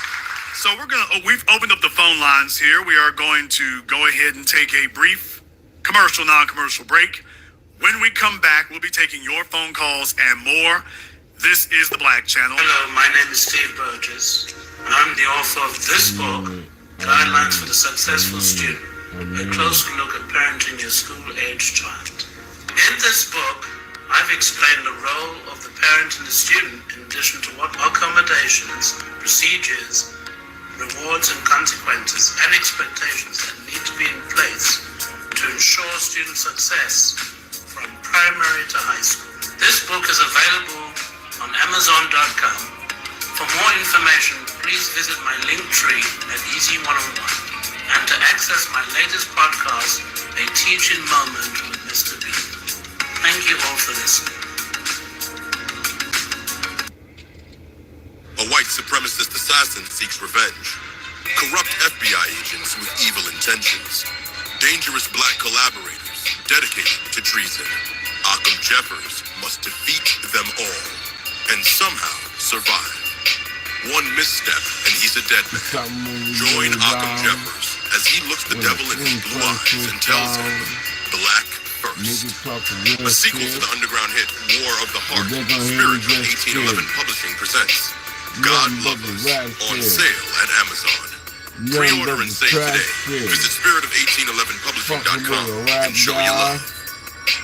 Bitch, I tell you, I go so hard, Mr. Shit. Then I come with this. Fuck around with me, get your fucking head split. I ain't gonna wanna be played with at all. I'm screaming out, come on. Hell Mary to the nigga that running fast out that fucking gas seat to the floor and get on his mom, man. Like a motherfucker coming through the dope shit. Who said rapper can't be motherfucker? Moon. I'm deep with the gay shit. Been out here. Hi, this is Brenda Starr, creator of Poetry with a Purpose and author of the book Press But Not Crush. Press But Not Crush is an anthology of political poems that address current and historical issues in American descendants of slave population and African American population. The book describes slavery and its residuals, Jim Crow segregation, social depredation, and other relevant issues to American descendants of slaves and African Americans, including the current political climate that does not address our issues. Up on the streets is up. This is the Black Channel. I am your host, your brother, your humble servant. Up on the streets is Black Authority. Very glad to have you all with us here this evening. I'm in the trap of life. We're talking about fact versus fiction. And this is an especially perilous area for people to go into here. Because as I've spent over a decade talking about here, I started the Black Channel because we have been devoid of actual, actionable, reliable, accurate information. Whether it's your uncle trying to give you financial advice or your auntie trying to give you family advice, there's a number of different areas where it just doesn't work. That's problematic. There's a number of different areas where that just doesn't work. And that's a problem because of all the folks who need to make sure that everybody is on point and everyone is on their square. We are at the top of that list. You can't have a people who are run by fantasy island and daydreamers and conspiracy theorists who just spend their days making up and stringing out and fabricating things, making the assumption that they'll not be held accountable or questioned or asked anything. That's problematic. That's a sickness. That's an illness when you have that going on. When you have folks who say, I'm going to say things and I have absolutely no expectation that anything is going to occur, that becomes problematic. We need to have the best and brightest and the smartest people. We need to have the most up-to-date information. We need to have that. That's what we need to have. We don't need to have folks sitting up here and repeating something else and a whole bunch of bad information, and then it breaks down to, ain't no money, ain't no currency. And the guy who told us that the United States is going to go bankrupt in 4 months, so why does he have to get his life together? Because, the world's going to blow up in 4 months. And I'm like, okay, they've been saying that now for 40 years. If you listen to that guy 40 years ago, you're living in a cardboard box under the freeway is where you're at. You're living in a cardboard box.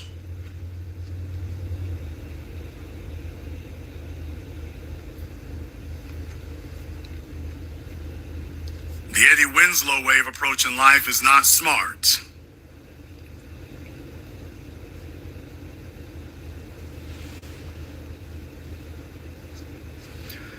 Don't tell me somebody's going to help them to get lucky here. And I've got more than one way to skin a kitten. Okay, I'm going to check on the phone lines here in just a moment. I'll see if I can check on that in just a moment. In the meantime, if you are having trouble with the phone lines, I'm going to go ahead and post the Zoom link here tonight. We got a bunch of folks here in the chat room here tonight as well. So if you all agree with tonight's program, give me the thumbs up in the chat room and hit the likes button for me. It's over 7,000 people in here live. And I definitely want you to have an opportunity to go ahead and weigh in on that as well. If you're having trouble getting through on the phone lines, I'm going to go ahead and post the Zoom link for you. So even if you don't even have phone service, there won't be an excuse for that. Okay, say it again. Everything like all you have to do is just tell the moderators 3 times what your name is on Zoom, and we'll go ahead and let you do that instead.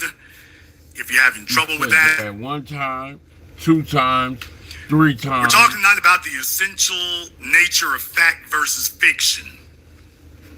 People who are easily fooled, people who are easily misled, people who cannot distinguish a real event from a fake one. And the folks talking about fake things, they've never pulled off a fake event before, but all of a sudden the internet becomes filled with experts in what's real and what isn't. People who haven't created a real $1,000 in their pocket suddenly become experts in what's real otherwise for everybody else.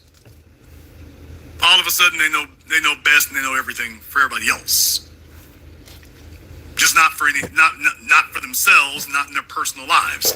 Well, if somebody's going to pretend that they know that, shouldn't they have something to show for it? And as people, you shouldn't get distracted by that either. You shouldn't be distracted by that either.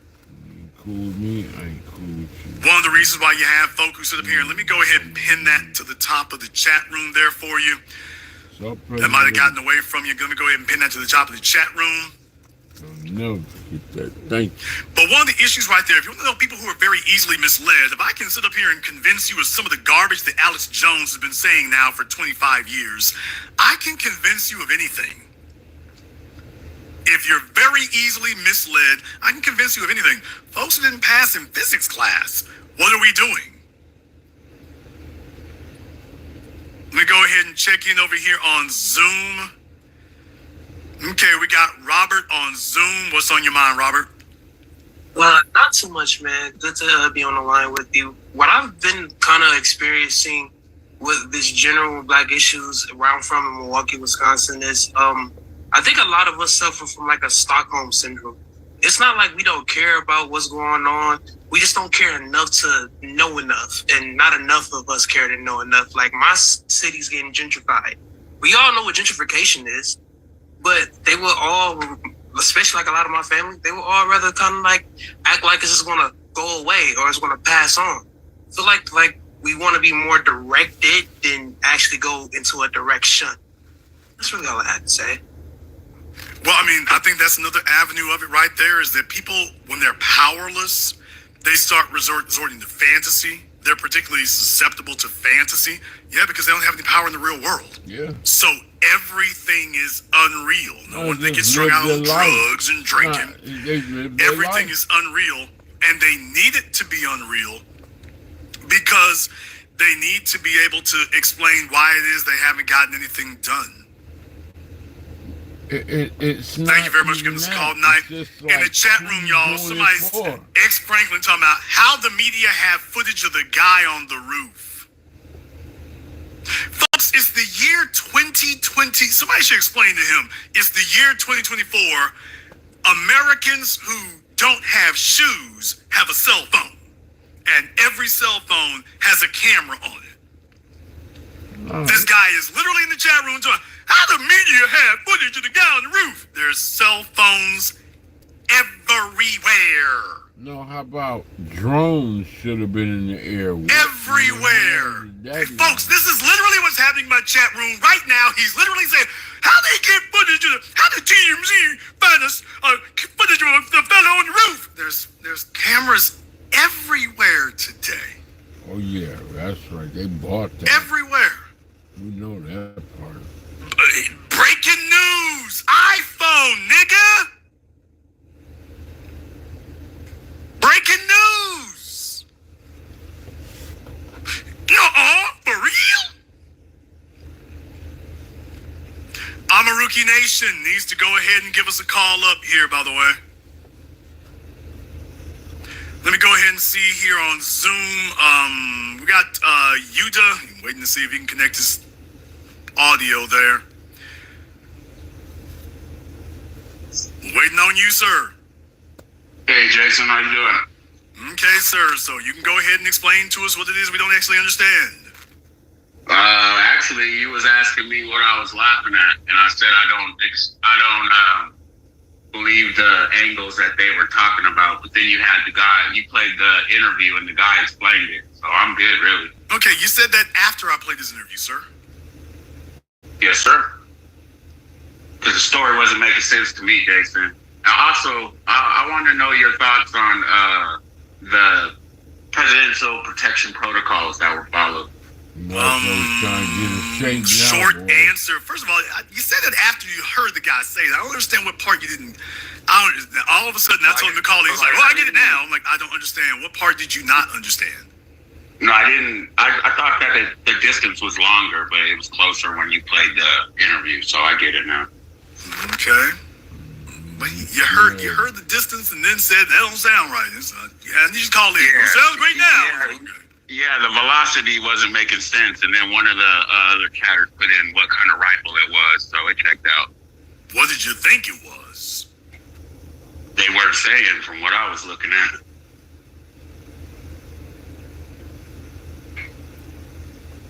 Okay, some of y'all might think that bullets can only make it about 30 feet before it hits you. No, they can travel dozens of yards per second, so it's...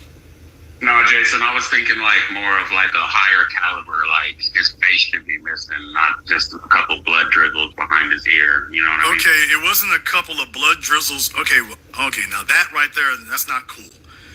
I am no friend of Donald Trump, but a couple of blood drizzles behind his ear? I don't understand. Why would you say that? Did you not see the pictures of him? I mean, why would you say that? That's how it looked, from what I seen, brother. Everything you're now starting to see who's okay. Like I've seen people get their head blown off before, and that's a couple drizzles compared to that. That's what I mean, Jason. Okay, where do you think he got hit at, sir? What? Wasn't it over near his temple or behind the ear somewhere? Please. graves. Yeah.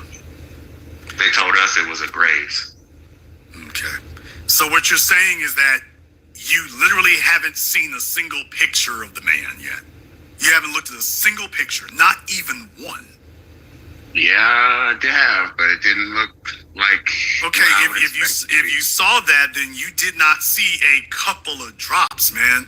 That's what I'm saying. If you all are trying to make some sort of point or, establish credibility or something, this is the way you go in the other direction.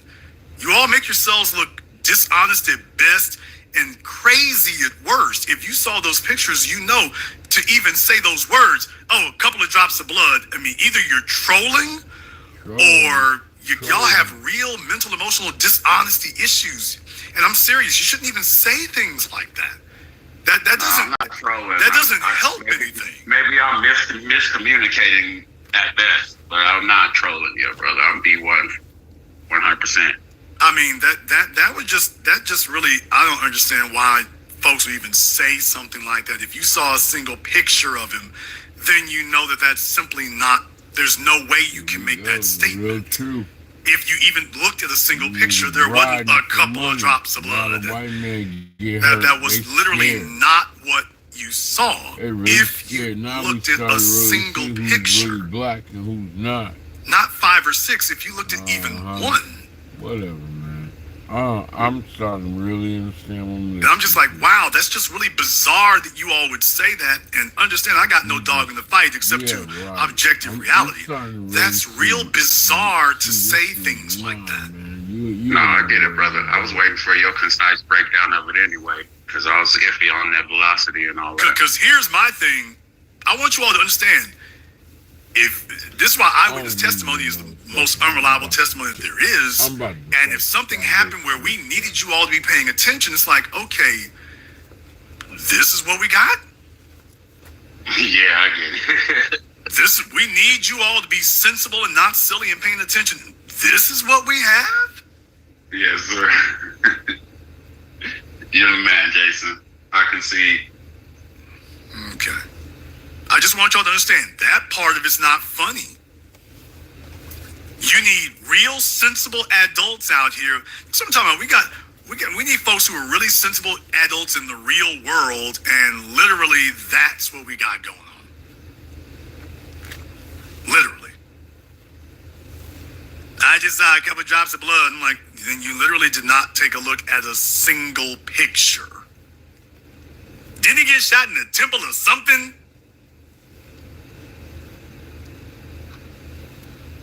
Okay.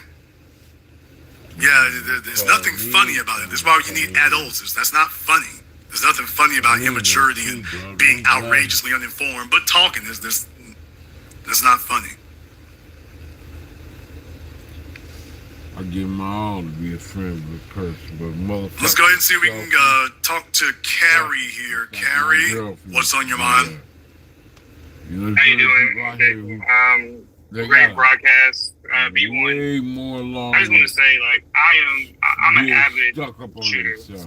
For real, it will. What you hear when the people are like, oh, it sounds like popcorn. No, that's the pop of the projectile breaking the sound barrier. Microphones have clips when you go too high, and it shuts the sound off. So that's why it sounds like it's popping like that, because the microphones are being cut due to how much sound is hitting at once. Also, people are saying like, oh, his whole face should be blown off. That is not true. These are 223, 5.56 are .22 caliber ammunition. That's like as big as a pin, like the pinhead, or as big as your pinky, your nail. So that a projectile going that quick, breaking the sound barrier, will pass through. AR platform ammo, 223, 5.56, are meant to go through. That's why we don't deal with the AK-47 rounds, 7.62x39s and stuff like that, because we want to wound and bleed out. That's why the military uses those types of rounds. If I can wound you, then you have to get your partner. Then I can shoot your partner at the same time. I took out 2 people trying to rescue somebody. So people watch too much TV. This ain't Boys in the Hood when people are walking around with 50 cal handguns and stuff like that. Only time things are getting blown off is when you're getting into 30 caliber rounds or 50 caliber rounds out of rifles as big as people. Like, people got to stop watching too much TV. Bullets don't work like that. So, yeah, first of all, the real thing is that, you know, when you take a look at the original video, we played that last night. You all can go check that out if you want to. It's everywhere. But Trump was gesticulating, so he was moving around, and the last second there, when that thing hit him, it cut him across the ear. If he had been standing where he was just a fraction of a second earlier, based on the trajectory of the angle at which the person was shooting, yeah, that would have gone through his ear. It wouldn't have gone through his ear and his head. Instead, he moved, and just like that. So that was very, very close, and that's why I showed you all the thing on CNN, so you can see where the bullet went behind him. And you, as a person who shoots, you can clearly see what was going on there. It's like, yeah, if he had his head turned and a little bit difference, and yeah, that would have done that. However, I'm glad you called, because that's the real issue. The real issue is we don't have fellas who operate in the real world. We don't have a lot of men today who are required to operate in the real world. They don't know what a real gun is, what a real hammer is, what a real nail is, manual labor. Everything is a video game to them. Everything is unreal. So the things you and I are talking about, it's not real. Their only frame of reference is a television show or movies. The real world physics of bullets and how they actually work and what to expect. And that, yeah, it can literally just slice your ear. It can do that if you turn at an angle. Yeah, it really can do that. No, I wouldn't. Yeah, it would. It didn't bounce off of his head. He turned and sliced his ear a little bit more. If he had kept his head turned the angle it was, it probably would have smacked through his head. And I think the real issue is you're speaking from a real world perspective, really laying your hands on things, really touching them.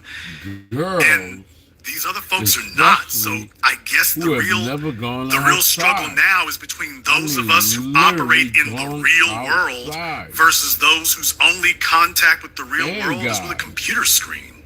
Have never gone I agree with you. I think every man, especially black men, we need to go to ranges. We need to know that one dude who got a farm where we can shoot in their backyard, so we can know what that report sounds like in your ear when you can hear that ringing and you're going deaf for a good 30 minutes to a minute, and you can still operate. I mean, this is why the police and the military, they gas themselves, they pepper spray themselves, so they can react in real life. And, you know, everybody, we watch all these movies, and as soon as, you know, a shell hits the ground in the movie, like that whole bullet you see, that doesn't go flying out the barrel. It's a small little piece that comes out. And everybody think, well, once something happens, everybody's just supposed to run screaming. No, people have a fight or flight. Either you're going to freeze up, you're going to fight, or you're going to... Well, I mean, it can be different. It can be different because, for example, in a lot of cases, you don't know you've been shot. Depending on what's happening, you may not even be aware that you've actually been shot. That happens. In Trump's case, what he said was that he felt the wind whiz by him first. So he's like, I heard something and I felt it blow. I felt the wind go by me, and that's when I realized something had happened to me. And he's like, then I started bleeding. I'm like, oh, I've been shot or shot at or something. So in reality, those things are moving so, as you all should know, bullets move so fast, it actually is moving faster than your reaction time. That thing hits you faster than your brain can even register that something is it happens faster than the seconds between which the brain can record events. So you couldn't kill people in the military setting if people could see it coming. It happens so fast, you don't have any time to react. Literally one instant, you're sitting there talking to your buddy. The next instant, you're on your way to the next life. You have no time to react, no time to respond. You literally don't even realize something occurred to you. If you were still alive to tell us the tale, you wouldn't realize anything actually occurred. It happens faster than the brain can work. These are foreign concepts. They're foreign concepts. The other thing here is when somebody says we're trying to say a little couple of drops of blood, first of all, that's insulting our intelligence for what we see in front of us. Second of all, do you know, if I told somebody to make somebody else bleed with their bare hands, they couldn't do it. Most males today couldn't do it. They'd be complaining that their knuckles is hurting. So, simple, it sounds simple like that, and in reality it's way past their pay grade. Exactly. Let me say one more thing. You know, a lot of these people, especially people who haven't done manual labor or any type of martial arts or anything like real martial arts where you full contact or even stabbed or something like that, it takes effort to break skin. Skin is not easy. Just because you accidentally get a paper cut and you're thinking like that bullet would move so quickly. First of all, for the blood to even come out of his ear, your heart has to beat that blood out of the ear. Blood just doesn't pool in your body. You're not a big bag of blood. Blood circulates with your heartbeat.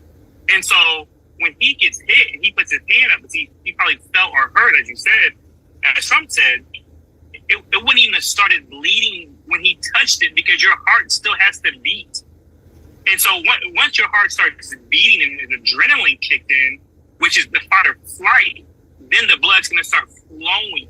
When he drops, because this is an old man also, so when he drops, then his body, the blood flows up, and so the whole point. And then when it starts, and then you see how red that is. That is oxygen-rich blood. Yeah, very true. People think like you got to understand it's that red not because it's ketchup or food coloring. It's because it's your brain has a lot of oxygen in it to function, and your ears by your brain. And so that's why it's that red. But if you cut your foot, it's going to be a darker red because it's less oxygen down there. And if you cut your finger, it's a different color red than your ear. So if you've never cut different parts of your body, you would have no idea what you're talking about. Stop watching TV and thinking that's real life. People's body parts just don't fly off. We're not that fragile.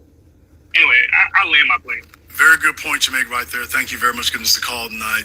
It sounds radically different when you actually know something, so he makes a very good point. I mean, that's not a minor thing. That's not an easy thing to do. It's not a minor thing or an easy thing to do. Folks who ain't never busted a grape are trying to tell you how dangerous they are. I mean, it's embarrassing. Let's go ahead and get Christopher here on Zoom. What's on your mind, Christopher? How you doing, Jay? First time caller. All right, sir. What's on your mind? I just wanted to touch on Candace's bit with when she starts talking about the women shouldn't be in that position. I kind of agree with her in that aspect because I lean toward the patriarchal position where I believe us as men should step back into our positions as protectors. So when she started talking about that, and when you kind of went on your disagreement with it, I understood, but I kind of thought that you were feeding a little too much onto the emotion of that instead of where she was coming from.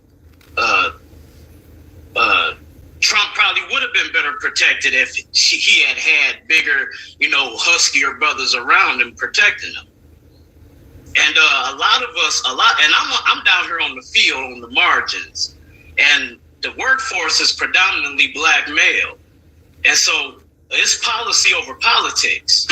And so Trump may not be for us, but his policies in terms of, migration, deportation, and all that type of stuff, and keeping money in the country, it at least give black men a better opportunity to accumulate those funds. And so it kind of hits close to home a little bit with us when we see that there's an attempt on his life. The white supremacists don't want us with that anyway, but at least if the money is kept in-house, I mean, the DMC has done nothing but ship billions and trillions out of the country.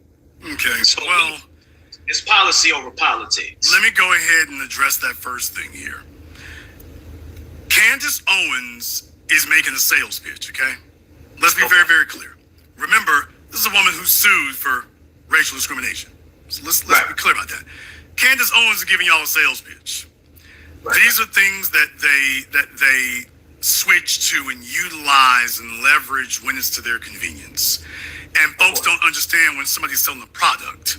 So the first thing I'm saying is, please don't be deceived, brother, into thinking that, into going for what she's saying, hook, line, and sinker. I am not saying that there are certain elements she might actually believe. What I'm saying is that she's much more invested in you swallowing what she's selling than the validity of what she's selling. She wasn't kidding when I want you to understand, some of the guys, the reason why I'm doing this program tonight, and I got kind of taken off of that, I'm glad that you reminded me of it. The reason why I brought this up is because I was warning white women about this a decade ago. I warned them about this a decade ago, that this was coming. Yes. Those of you who go back to me talking about George Zimmerman. Right. When he murdered a black child, Trayvon Martin. Yes. And I said during that broadcast that the white women who went along with that, all these cable news pundits sitting up there defending that, I said, when the day comes that these men, because I said, you all have forgotten that the first slaves of European men were their own women. You've forgotten that the first legal property of European men were their own women. To the extent that when you talk about the night of first refusal, free before the white woman. Your property. Yeah. The king being able to sit up and say, I'm sleeping with your daughter tonight because I got the right of first refusal. So bring that broad on over here. She's property. They were the first goods. Kingdoms would trade their daughters and women for good. Oh, if you don't have money, you got daughters. Or hopefully you got daughters. If you don't, you got sons, go die. But folks have forgotten that. And I said that with George Zimmerman. I'm like, by the way, to all the white women out there going along with this, please understand.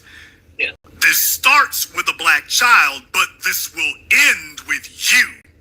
And what do you know? A decade later, full court press, Ben Shapiro, Candace Owens, outright saying it straight, no chaser, that, by the way, we need to get these women on out the way. You all need to get back in your place. You need to get out the way. Let the men run this. Well, they're certainly not talking about the black men. They already disqualified us with Ben talking. So they're not talking about black men. They're talking about the white. They already told you DEI. Well, DEI eliminates everybody except white males. So when they say DEI, they mean everybody except white males. Oh, okay.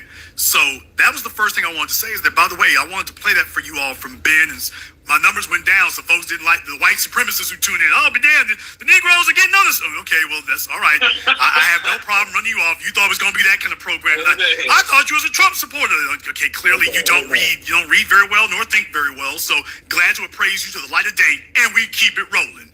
But I warned them a decade ago that this is where it was going, and now they're using this when they should simply be sticking to the politics and talking about Trump. They're using this to say, by the way, them niggas don't need to be here, and them women don't need to be here either. Now, did y'all see how they turned this and used this? Never let a crisis go to waste. So we need to do an abrupt turnaround. Them Negroes don't need to be here. George Floyd, BLM, and get these women out of here too. We need to just let the men run it. Okay. Talk about leveraging a crisis to knock 3 birds with 1 stone. Biden, who's supposed to be the regular target, black folk, and broads. BBB. So in any case, there was that. Look, Candace Owens knows she's running a hustle. She knows she's running a hustle. All these so-called black conservatives, the moment that you put a white boot up their ass, then they start talking about they're black. That's what she did when Ben Shapiro started putting it on her. All of a sudden, she started gathering black folk around her. So that's the game that they play. Your job is to not fall for that part of it. As far as the male-female part of it, brother, I played her sitting there telling you, but there are things that women are better at than men. Wait a minute. Right. Brother, she just refuted all that traditional conservative female she just told you. She just defeated that. We're better at multitasking. Okay, do you realize that's a loophole? Yeah. Anything that you can sit here and say, that's a loophole. Anything you think you're going to sit in, well, you know, men are better at things. There's things we're better at. If she says she's better at multitasking, she didn't specifically say multitasking. What? She said multitasking. Don't you realize that's her loophole to come back around? That anytime she wants to pull rank on you, now she can. She said that what if you want to get something done, give it to a busy mother or something like that. Which that don't make no damn sense. By the way, that makes no damn sense. If you want to get something done, give it to a busy mom. Why is she so damn busy? Wait a minute. If she's so good at getting things done, how she end up so busy? And what do busy moms do, by the way? I want an itemized list. What are you doing right now? So it's like, no. So I want you all to understand. I know emotionally it resonates with you because she's hitting you with the initial pitch, which sounds like women need to be submissive and not challenge men's authority or go into places where they're not qualified for and they're physically not able. That's what she's entering it with. But she wants her preferential treatment. Definitely. And she doesn't want to give it up. So how do I tell you that I'm not in charge, but at the same time retain my leverage to still pull rank on you when I need to? So she's just giving you that initial pitch. That back door she left open, I'm telling you, that back door allows in everything that you're saying that she just disqualified. That one allows everything in.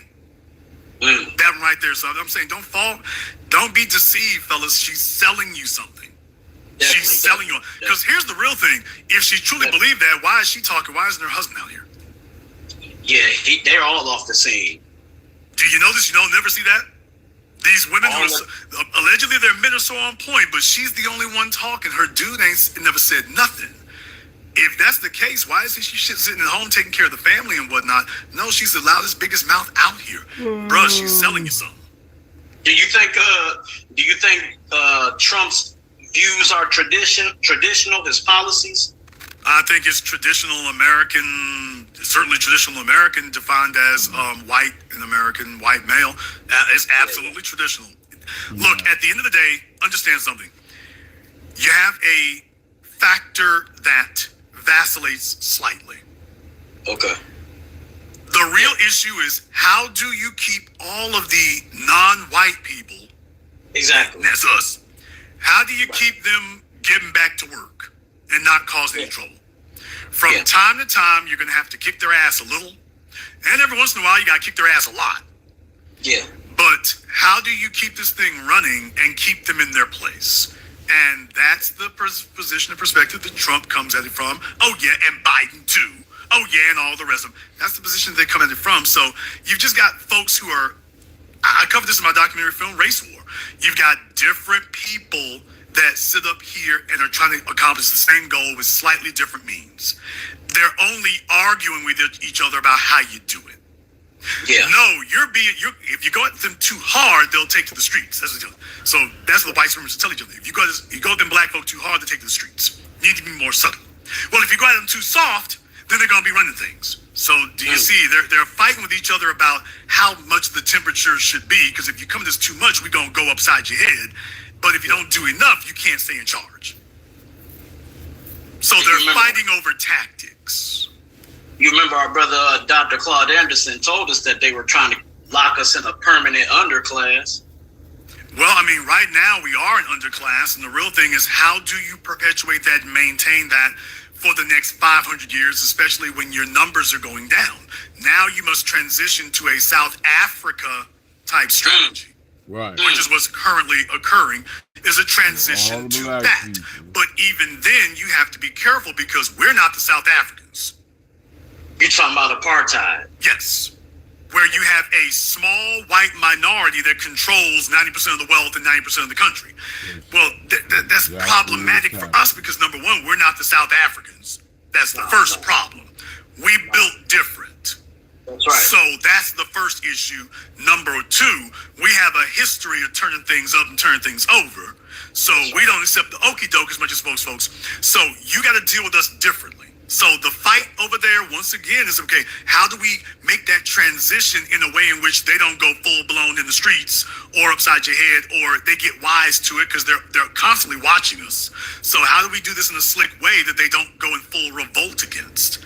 That's what the fight, the strategy, everything else is about. That's what all the elections and everything, that's what it's really all about. Okay, that's all I wanted, big brother. I just wanted to call in and voice it. It was on my mind. Thank you very much for giving us a call tonight. Yeah, like I say, I mean, it seems, just understand what they're really fighting over. They're really fighting over who's going to run it, who's got the best strategy for keeping us subdued. That's all it's really about. It's really about that. All right, let me go ahead and check and see if I got Agnes here. All right, Agnes, what's on your mind? Hi. Hello, Agnes. Is this the Agnes? Hello? She might have a delay there. Agnes, are you hearing us?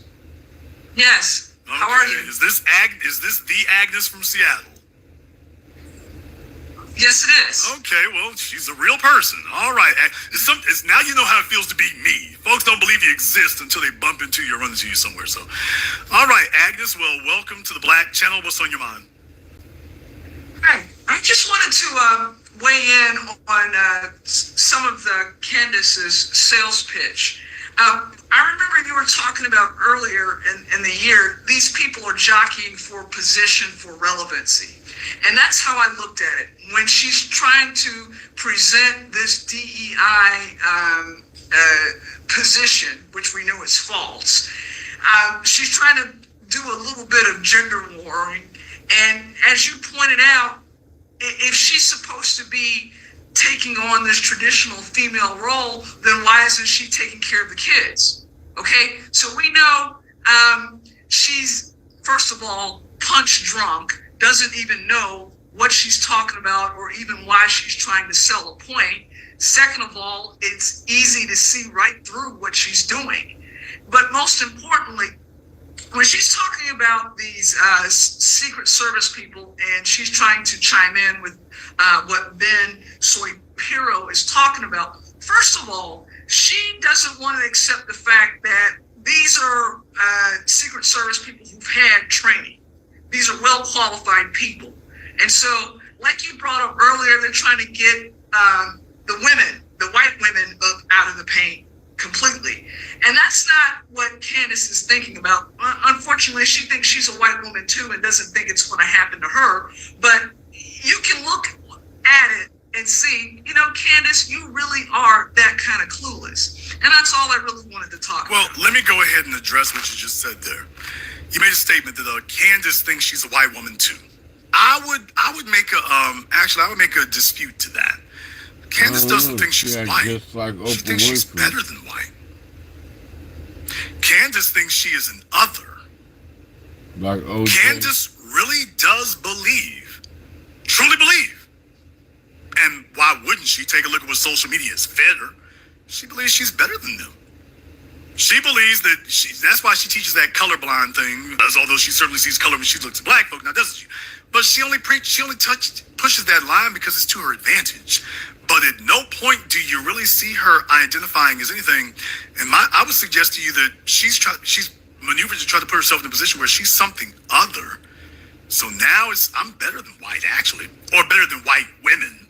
I'm better than them. All right, let's go back to what you said there. You made a number of points I want to address here. Let's go back to talking about going along with Ben Shapiro there. Ben Shapiro, why would you sit up there and do that? Well, I mean, hell, that's where the power is, isn't it? So on the one hand, she's pushing the line with them. And on the other hand, she's in position to sit up here and pull a rank when she wants to. That'd be the first thing she would do. And you can see very clearly she's going to do that when it is to her convenience. When it's to her convenience, she pushes these things when it's convenient. When it's not, you see her flip on a dime. So in her case, she thinks she's got a privileged position. And when you take a look at what they gas her head up with on social media, you can see why she would believe that. But you and I both know her day is coming. She's already gotten her wake-up call. Her day is coming. And mark my words, when it happens, She's going to attempt to cross back over. When that fails, she's just going to be this weird little leftover chick, and that's what it'll be. I'll let you have the last word. Well, I'm sorry. Let me interrupt one more time. Another thing, she would have no problem backing the company line to put these women back where they were because she sees herself as not going with them. Think about that for a few moments. Schindler's List. Yeah, she has no problem telling you all to throw the women under the bus because she has no intention of going back with them. She's listening to y'all throw these other people under the bus. But I won't be going. She's saying, I'm thinking about all these other women. Y'all are going to throw them under the bus, not me. So, yeah, she has no problem saying that. She's like, oh, I'm privileged. I won't be going with you. All right. Now it's all yours. It's the problem with these airheads who think that they're the smartest thing in the room. They don't read the room. They don't understand that, okay, you're trying to take on this privileged point of view when it's obvious you're not. And then on top of that, the whole I'm ruling over thee and what's good for me is not good for thee. She can't even take that kind of position because she's racially homeless, all right? Once you leave black, you don't come back. And we won't allow you to come back either. That's all. And thank you. Be one. I don't know. You don't even. They want us to thank you very much for giving us a call here tonight. Well, that was Agnes. All right, let me go ahead and see if I can get the next person up here. Who was that? All right, RJ. Let's see if we can go ahead and get RJ up here. At least we'll see if we can try. We'll give RJ a moment to see if that works. If there's Zimbabwe broadband is coming through there. Okay, RJ, not sure what you were doing or where you went off to there. RJ apparently has been abducted. Let me see if I can get Michael up here. All right, Michael, and what is on your mind? Michael is working on connecting his audio. Check your audio, Michael. It says you're connecting your audio. You're not. Nobody can hear you yet. All right, there you go. Can you hear me? Yes, sir, brother. Okay, yeah, looks like you're doing the old. Yeah, looks like you're doing the old EPMD Right. video Hey, there. So I was just turn to your right, Michael. Your camera's to your right, isn't it? hold on. I got to cut off my what you call it. That's helpful too. Your There we camera's, yeah, your camera's to your right, Michael. Yeah. Hello. Yes, Michael. Hello. Okay, he's punching one button and closing another one. He was doing good there just a moment ago. Okay, yeah, because Michael was doing good there a moment ago, and then I'm just like, okay, I'm in the old EPMD video. We'll give him a chance to go ahead and see if he can get that corrected there. Yeah, Candace thinks she's throwing everybody else under the bus, so she can say that silliness because she thinks she's got a privileged position. So she's like, oh, you're throwing all the other women. You won't be throwing me, you're just throwing all the others. All right, let's go ahead and see if we got RJ. Have you got yourself straightened out, RJ? RJ, turn your microphone on. Okay, folks are trying to figure out how to get their stuff working here for that. So, RJ, if you get a chance to get that together, let me know. Talk about people believing fiction versus facts. Candace Owens thinks that she is going to have a privileged position and everybody else is going to go into the bus except her. We all know that's not the way it works. She's a useful tool. As long as she's a useful tool, she'll be employed. As soon as she has outlived her usefulness, she got to go. Candace thinks then that she's going to switch over and come back and hide with us, and that's not what's going to happen. Something else is going to occur. Something else is going to happen. Yes, you can get a job. But it won't be that. Somewhere else with the white folks. It'll be something different. But it also shows you how untrustworthy she is now, doesn't it? Think about that for a few moments. Candace Owens is willing to sell women out if it means a privileged position for her. Okay, RJ, go ahead and unmute yourself, RJ. We'll give you 5 seconds here. How are you? All right, RJ, what's on your mind? So, awesome broadcast tonight, Jason. I admire what you're doing. I want to talk about Candace Owens and the description that she made. That description, brother, was just ridiculous. Because, as you mentioned out, this soy men thing, I was like, what is she describing? Because she knows that's a white person, but she won't admit it, that it's a white, because she's been identifying as a white person so long that, of course, she won't, she will cover for them. She will cover for these shits, but as you mentioned earlier in the broadcast, if it's a black person, a black male, then obviously she will say, oh, this is a dark skin. Oh, she would call out being black. She would call out black culture. She'd call out black on black crime, BLM. So if it was black people, she would go straight to black because that's her sales pitch and that's what she's selling. So she would sit up here and cater to her audience and pander to her audience. If it was a black person doing all these shootings, it would immediately go to black and black culture. You have a white phenomenon of white males who do this, particularly young white males, and all of a sudden she's deracializing it. All of a sudden it's soy milk. It ain't white milk, but it's soy milk. All of a sudden. It's just soy milk. And they have the same look. And I'm like, yeah, I noticed the same thing too. You notice they're all white? They all look like they drink soy. They look soft. And Candace, you didn't notice they're all white? Did you miss that? Because you're certainly going to come back and talk about race with black folk here. When it comes to white folk, all of a sudden she doesn't see race when it comes to white folk. So you understand, you can never reconcile or retrain a colonized mind. Exactly, brother. That's just a plantation mind and just a house slave mind, as Malcolm X will put it. You know, that's a colonizing mentality. B1, brother. B1, everybody in the chat. B1. Thank you very much for giving us a call here tonight. So like I say, definitely, she knows what she's doing in that regard. People on the right are trying to use this. People on the left, like I say, just everybody here, you know me, I'm neither right wing nor left wing, I'm black wing. I ain't talking about Cadillac. None. But certainly, just keep that in mind, folks. You want to stay on the right side of these things. Stay addicted to facts, not fiction. Stay grounded in objective reality. Don't listen to people who can't substantiate anything. Folks sitting up here telling you that nothing is real, and then you go take a look at their bank accounts, take a look at their life accomplishments, and you realize, oh, that's why nothing's real to you, because you don't have the ability to make anything real.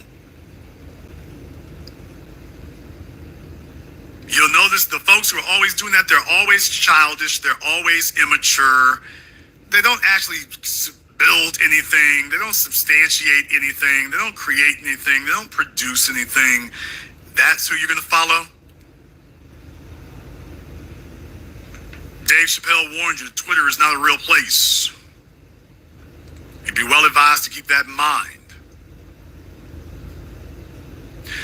There will be more on this to come. The Republican National Convention is this week in, Milwaukee, I think, Wisconsin. Thanks for talking, Jason. So be aware, we'll be watching that. We'll be monitoring it. We got Tariq Nasheed now. I side and high-fiving each other over Trump getting assassinated. They would have been sitting out here celebrating this.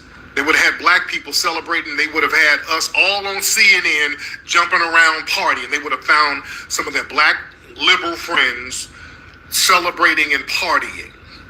I'm telling you, they would have went overboard with this stuff, making it seem like this is a big old party with black people, and they would have done it to put a target on our asses. Do you understand what I'm saying? They would have had us out here celebrating and making a big thing out of it. And they know how much Negroes love the camera. So they would have found any black person willing to celebrate.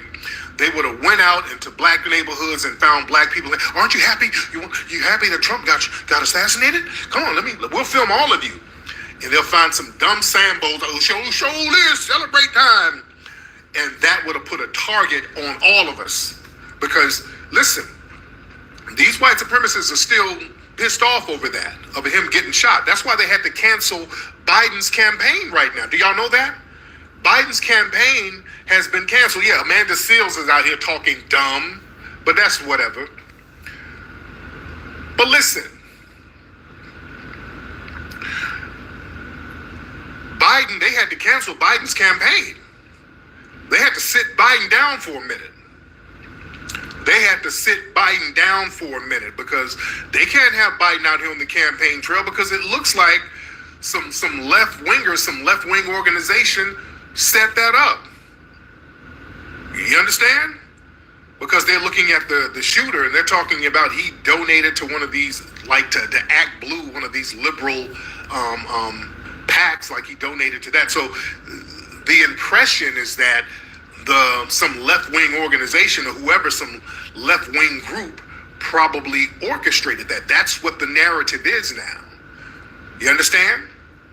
So they're sitting Biden down for a minute because they know there might be some kind of retaliation. And you better understand, anytime white supremacist groups battle each other, we end up being scapegoated.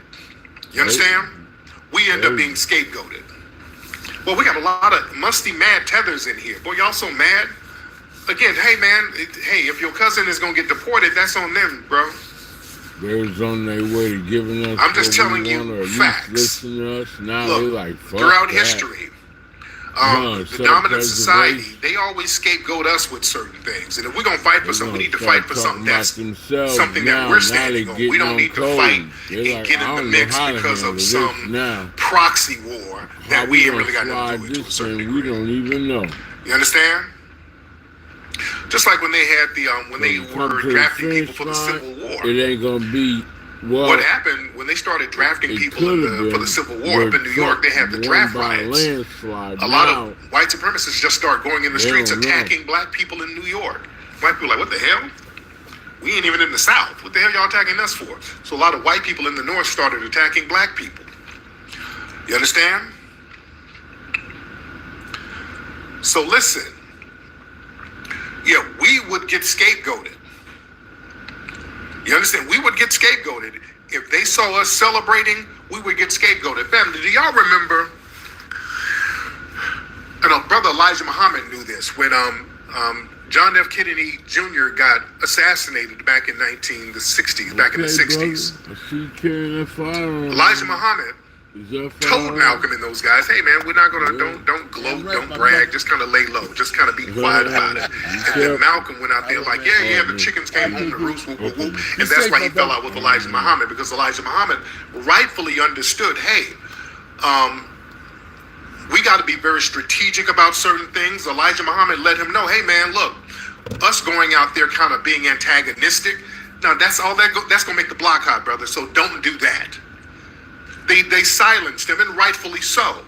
You don't go out there being antagonistic for nothing, because no. We got to be very diplomatic with us. You know, we're an organization, but we gotta be very strategic and be very diplomatic. So hey, say Malcolm, don't just no comment. We don't want to be antagonistic. We got to be, very strategic about how we move. We don't just be saying stuff and don't make the block unnecessarily hot. Then Malcolm did it anyway, so that's why he got on the outs. Because Elijah Muhammad understood the blowback that could come from it.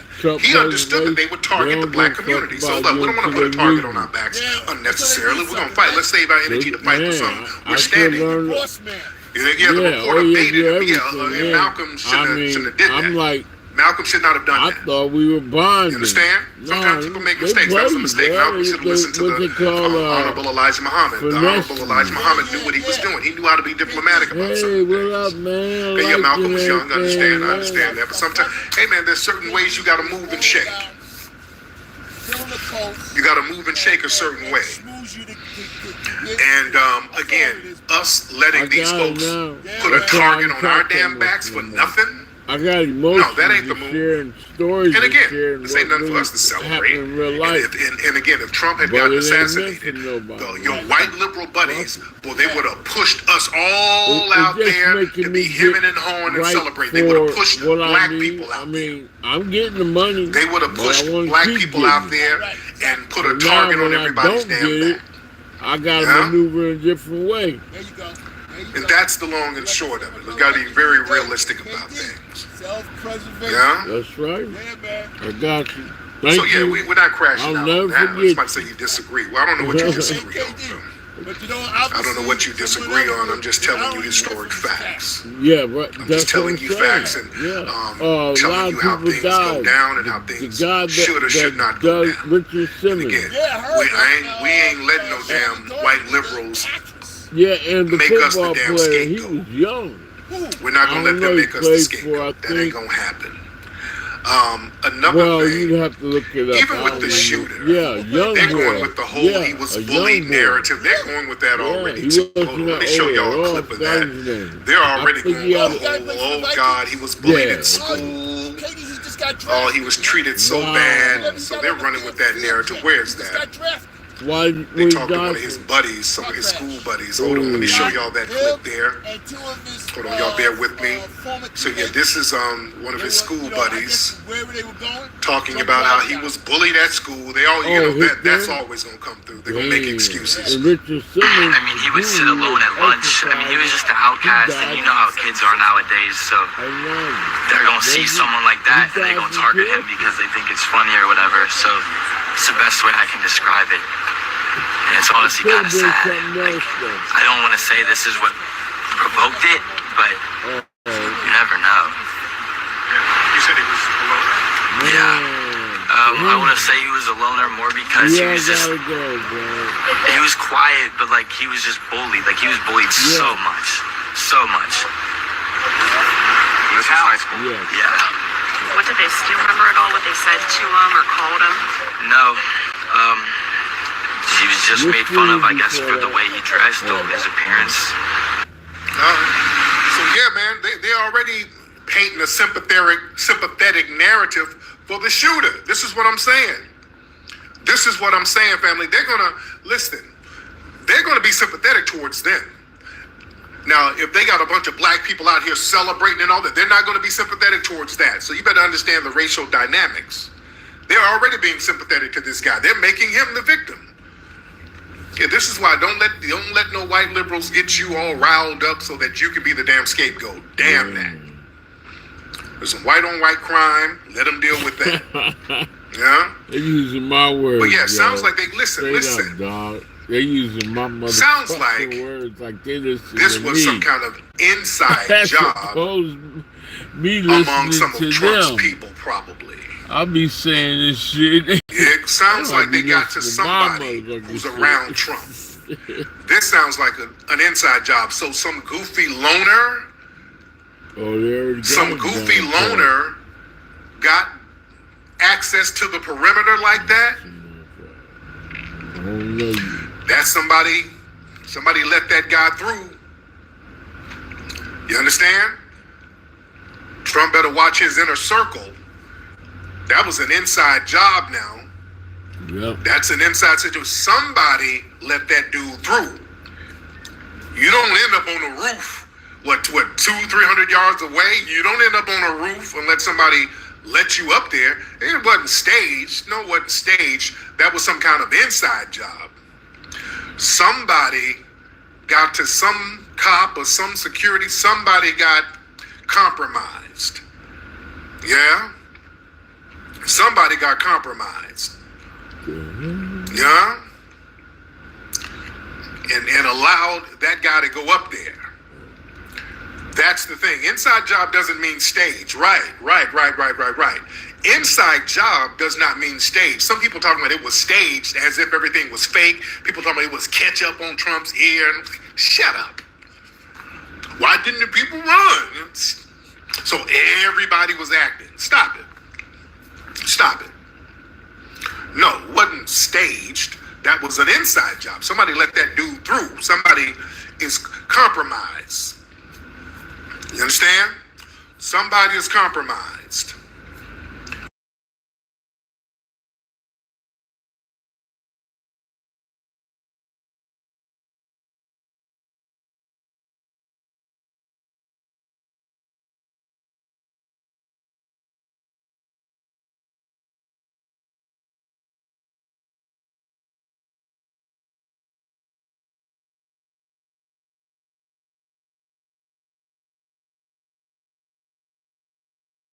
Gun. They're clowning the white women. Yeah, listen, they'll throw some white women under the bus. Now, don't get it twisted. They will throw some white women under the bus. Let me show y'all some of the videos because they had one of these higher up officials talking about how they're going to hire more women and make Secret Service more diverse. And they always talk about DEI and affirmative action as if it's a bunch of unqualified black people getting these jobs. No, it's a lot of unqualified white people getting them.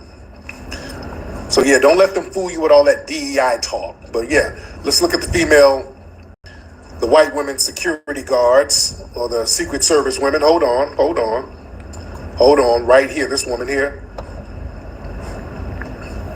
So they're showing them and she's looking all nervous and she's kind of cowering down, looking scared to a certain degree.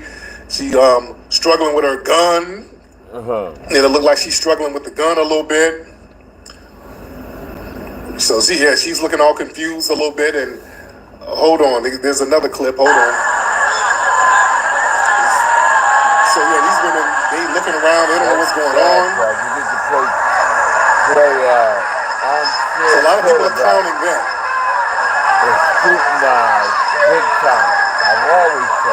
So a lot of people are like, no, we need guys on the job with this situation. All right. So a lot of people are clowning the women security guards there. They're kind of clowning them. Yeah? Yeah, they ain't really covering them like that. Yeah, they're not really covering him. You know?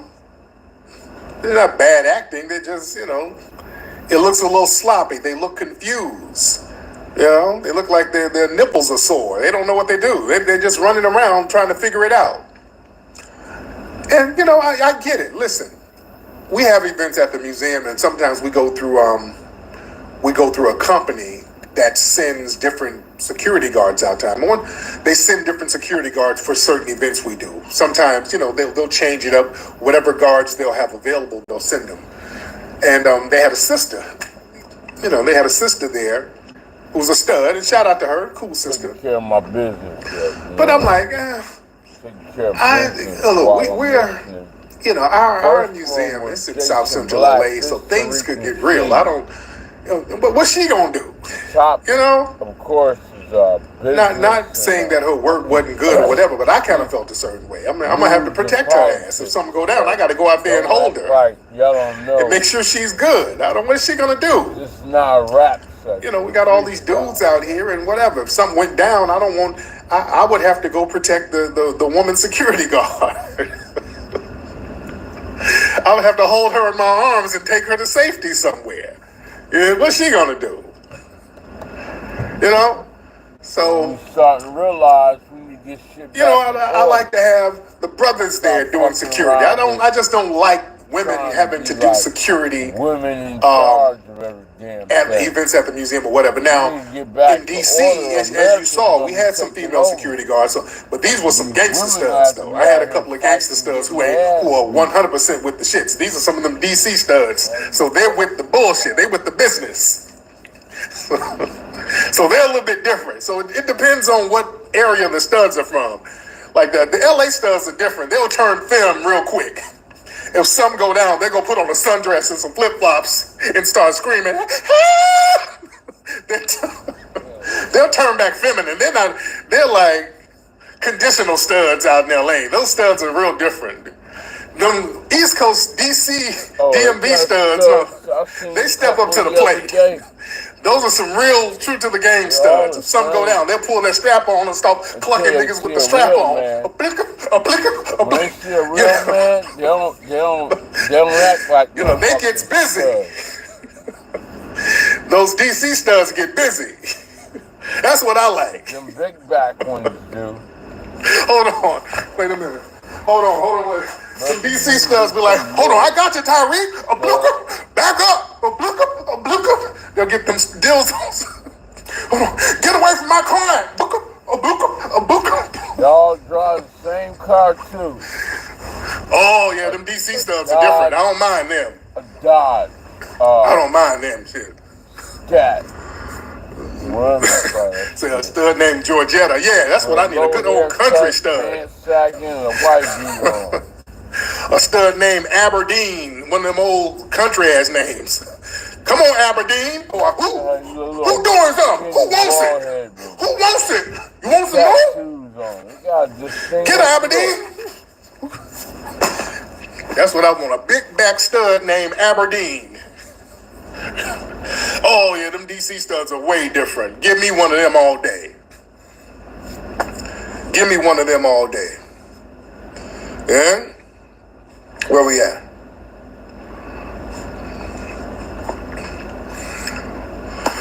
That's what I'm talking about, man. Yeah, them DC studs, they'll get them dildos, they'll get them strap on. Aberdeen. A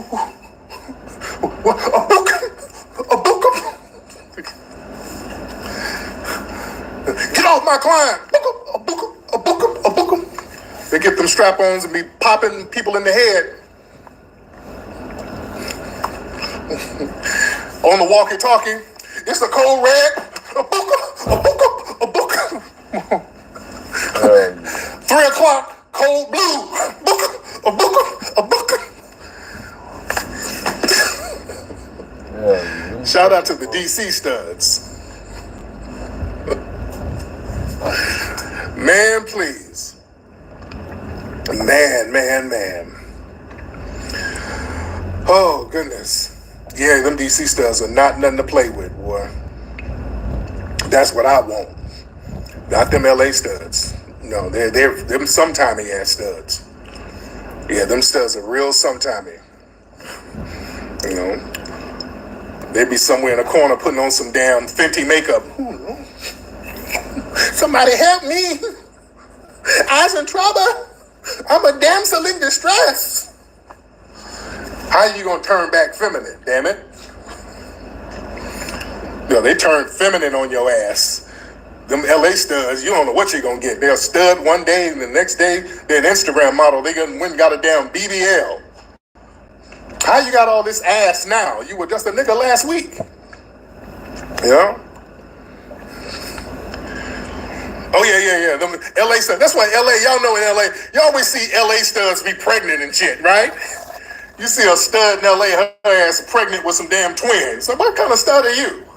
What kind of damn stud are you about to give? It wasn't in vitro because you ain't got no money. You a hood rat stud, so you don't got no money for in vitro. So you out here letting the niggas in the hood smash. When no shit be getting, me and the homies was smoking. And shit got real. One thing led to another. You know what I'm talking about? You see LA studs pregnant all the time. They dip in and out of it. Yeah. Man.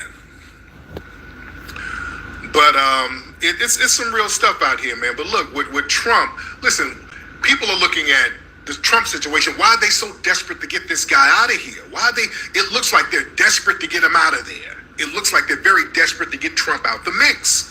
They're putting them charges on him and making him a felon and people shooting him. Don't want their position taken out of the direction they going. And it looks like they're just desperate to get him out of here. So what are they so desperate about? Some people look at it like, well, Trump is not ruled by the corporate They sector. want Biden ass to be out of there and Kamala. So he's not on the strings of the deep state. Like people look at it from different perspectives. Of the world. People look at it from different perspectives. You're gonna start seeing Kamala Harris Trump acting was way talking about never seen her act. Wait till winding she down be on up all there this angry. immigration. So it looks real desperate, I've seen man. her a couple I'm just times looking at the like optics she of it. had the strength to be something more than what she is. I'm just looking at the optics of it, and people are. I seen her. The support base. They're like, hey talking in man, front we got to of galvanize behind our guy. Those So it's looking real bad for the Democrats. sorority girls. It's looking real bad for the Democrats. She got And again, another. She Trump got a fucking angry has side criticized to her. many of people in the corporate That sector. ain't Has never criticized been the media shown. Why because the can't media is you very show liberal that and he's to the been world? very critical of them. You'll be like, where this So motherfucker again, been them at just all this time? constantly attacking the dude, and he's eating the attacks and eating the shots and all of that. And she knows how to That's just articulate making herself. him more larger than She life. know You that want to look at law. the optics of it. She know that language. It's making him And larger she than know how to life. You know? code And switch. that's going to We reflect have in black, November, man. People are going to go out and support the Asian, guy. And again, Biden running around here can't complete a damn sentence. Biden is out here moping around, falling down all over the place. It looks funny style. It's looking real funny style. Yeah? And so they get this guy, this loser shooter guy who's supposed to be a loner, but that's who they get. If people want to get somebody to pull off a mission, they get somebody who's a loser. That's why a lot of the losers are usually agent provocateurs. They get people who are not that good socially. They get people who grew up weird, people who have contempt for society. These are the people who you're going to get. Look at the people who attack us, the black media, the black grassroots, some of us black influencers. Look at the losers that they get to attack us. Always some goofball who's socially awkward. Nobody really pays attention to him. Usually someone with a tether background or something. And it's very easy to get these people and co-opt them. But they still pulled it off. It's very easy to get somebody who has a chip on their shoulder about society anyway. Incels, dudes who can't get no women, dudes who are weird looking, dudes who are socially awkward. It's very easy to get these people to be agent provocateurs. Or it's as easy to get these people to pull off some kind of assassination mission. Nigga ain't got nothing to lose. That's who they get. Do anything. And another thing that's interesting, a lot of these guys who do these shootings, either people who do assassination attempts or mass shootings, usually it's those 4chan guys, these 4chan losers, these guys who are on these little racist websites all the time, because that's the only thing they got. When you got a white supremacist suspect loser, notice they always take their anger out on black folks. Oh, yeah. The Dylan Roofs and all of that. Even the ones who shoot all the white people, because that's who they're really mad at. They're mad at the white people in white society for not socially accepting them. But they usually stay up on these 4chan websites just hating on black people all the time. Because that's the only thing that makes them get out of bed. Yes, I'm a white loser, but at least there's a group of people who I've been raised to be socially above. So I'm above them socially. But they don't know us personally. All they know are stereotypes. So a lot of the anger is still really with the dominant society. These are the people who they know who actually reject them in real life. These are the people who reject them in real life. These are the people who clown them in school. We don't go to school with them. And in fact, the white school shooters who went to school, usually the black people, we kind of feel sorry for them, so we kind of embrace them. You understand? The white nerd or whatever, you know, hey, man, come on, you cool, man, you hang out with us, man. So we'll kind of embrace the white nerd, the white nerd who was rejected by white society. We kind of look out for him and protect him to a certain degree. Don't forget, remember Dylan Roof? His best friend was a black dude, remember? Dylan Roof, his best friend was black. That Sambo sitting up there talking about, Dylan Roof wasn't racist to me. That's my best friend. He wasn't nothing racist. I didn't see nothing racist about him to me. You know what I'm saying? Yeah? So it's a real interesting dynamic out here. We got to be very cognizant of the racial politics. Hold on. How many people we got? What, we got 7,000 people in here? Shout out to everybody in here. How many people we got in here? Let me look at this. Are we in here heavy? Oh yeah, we got almost 7,000 people in the building. Shout out to everybody in here, family. Shout out to everybody in here. Retweet this and let everybody know that we're live right now. Retweet this and let everybody know that we're live right now. Again, we're giving another happy belated birthday to Dr. Bill Cosby. It was Dr. Bill Cosby's 87th birthday a couple of days ago. Everybody give me a black fist and give a birthday shout out to our good brother, Dr. Bill Cosby. I had a long conversation with him on his birthday a couple of days ago. Everybody give a birthday shout out to Dr. Bill Cosby.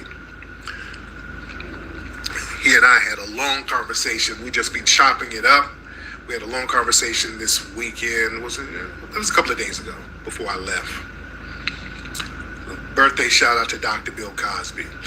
I gotta probably have him on because usually we just when we talk, we just be chopping it up privately. I probably got to get him on just to shout out the family and just to let folks know that he's good and in good spirits.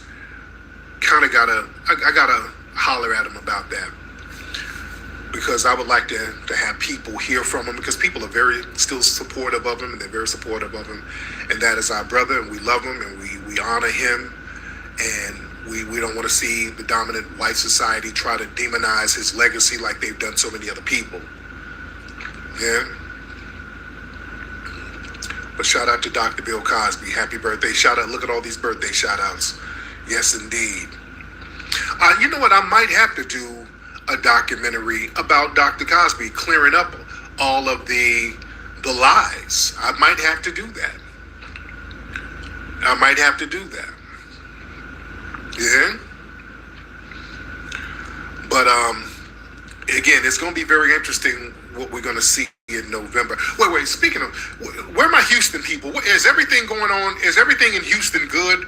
Where are my Houston people? I knew there was some kind of power outage in Houston for a few days. Is Houston okay? Where are my Houston people? Because I knew something was going down out there in Houston. Where are my Houston family? I know we got a lot of supporters and family from Houston. I should have hollered at Willie D. I've been meaning to holler at him to see what's going on out there in Houston, but I've been traveling and running around so much. You know what? Hold on. Let me see something. Hold on. Let me do this. Hold on. Let me try something. Y'all just getting your power back? There was a hurricane out there. Okay. So are they getting the power back? It's not good yet? Because I saw they deployed a whole bunch of police out on the streets to patrol the streets. I said, uh-oh, what's this about? It was that hurricane down there, so it knocked out a lot of power. Okay. Yeah, I saw that they released the police out there. It was a bunch of police cars. They brought in a bunch of police agencies from all over Texas to kind of patrol the streets. You know? Yeah, so you know what? I might have to do a documentary on Dr. Cosby and the situation and really just talk about his legacy, just to remind people, you know, of what our brother has accomplished. So that's something that there's so many documentaries that we got to do. We got to do a Buck Breaking 2. We got to do that. We got to do the West Coast version of Microphone Check. Oh man, there's a lot of documentaries that we got to do. So Houston, my nose is itching. Hopefully everybody in Houston is good. I hope all the Houston family is good. My Houston family, I hope you're good. But again, with Trump, man, this is going to be very interesting. This is going to be very interesting to see how this thing plays out, ladies and gentlemen. It's going to be very interesting to see how it plays out. Again, I think Trump has solidified himself in the White House. Eating that shot like that, Trump, let's be clear, Trump ate that. You can sit there and claim it's fake all day. Trump ate that shot. That Trump ate that. The optics of it, making him look invincible like that. You still raising your fist after you get popped in the ear. He took that like a G. The optics of it, people saying that it's fake, that's to make themselves feel better. Oh, that's staged. That ain't staged. Yes, an O.J. Simpson documentary too. That's something that I've been looking into. You know? But that wasn't fake. Y'all stop that. That wasn't fake. He pulled a Teflon Don move, man. And Biden canceled his campaign, and Trump was like, yeah, I was going to cancel Milwaukee, but I'm going still. I ain't canceling nothing. I'm still showing up to Milwaukee, so Trump is still out here stomping. Dude, on the outside looking in, he's showing strength. He's showing strength. He had 50 did a concert, and he had a meme of Trump in the background with 50's body and Trump's head. You know, that was real. That wasn't staged. Now, this is a lot of Democratic shills in here making themselves, tethers and shills making themselves feel better. That's what this is. And speaking of tether, it was one tether tweet everybody was clowning. This dude, hold on, where's this tweet? Somebody was clowning this dude right here. This tweet here, look at this tweet. This one tether up here talking about Black Americans need to make an exit plan for the U.S. ASAP. Incoming Trump landslide and dictatorship. I know we can't all be saved, but you need to make concrete exit plans now. So this is some, where's this guy from? Where's this guy from? Let me click on this thing. So, what's that, Sierra Leone? Yeah, he's a Sierra Leone dude, Pan-Africanist Sierra Leone, trying to get us to flee. No, dude. We ain't fleeing because of Trump trying to use these scare tactics. That's who we got up in this room right now. We got a bunch of y'all in here. Y'all slick tethers trying to run that game on us. You better go to Mexico, nigga. No, y'all trying to be slick, trying to scare us up out of here so that you can be up here chilling. Exactly. No, anybody fleeing nowhere. Trump doesn't scare us. Trump hasn't done anything to us collectively to harm us. We ain't going nowhere. Y'all ain't about to use no scare tactics against us. Trump has not harmed us. You understand? Trump hasn't harmed us, guy. So yeah, y'all not gonna get us on that. Exactly. And again, like I said earlier, if they would have assassinated Trump, that wouldn't have been a win for black people at all. Right. That wouldn't have been a win for us at all.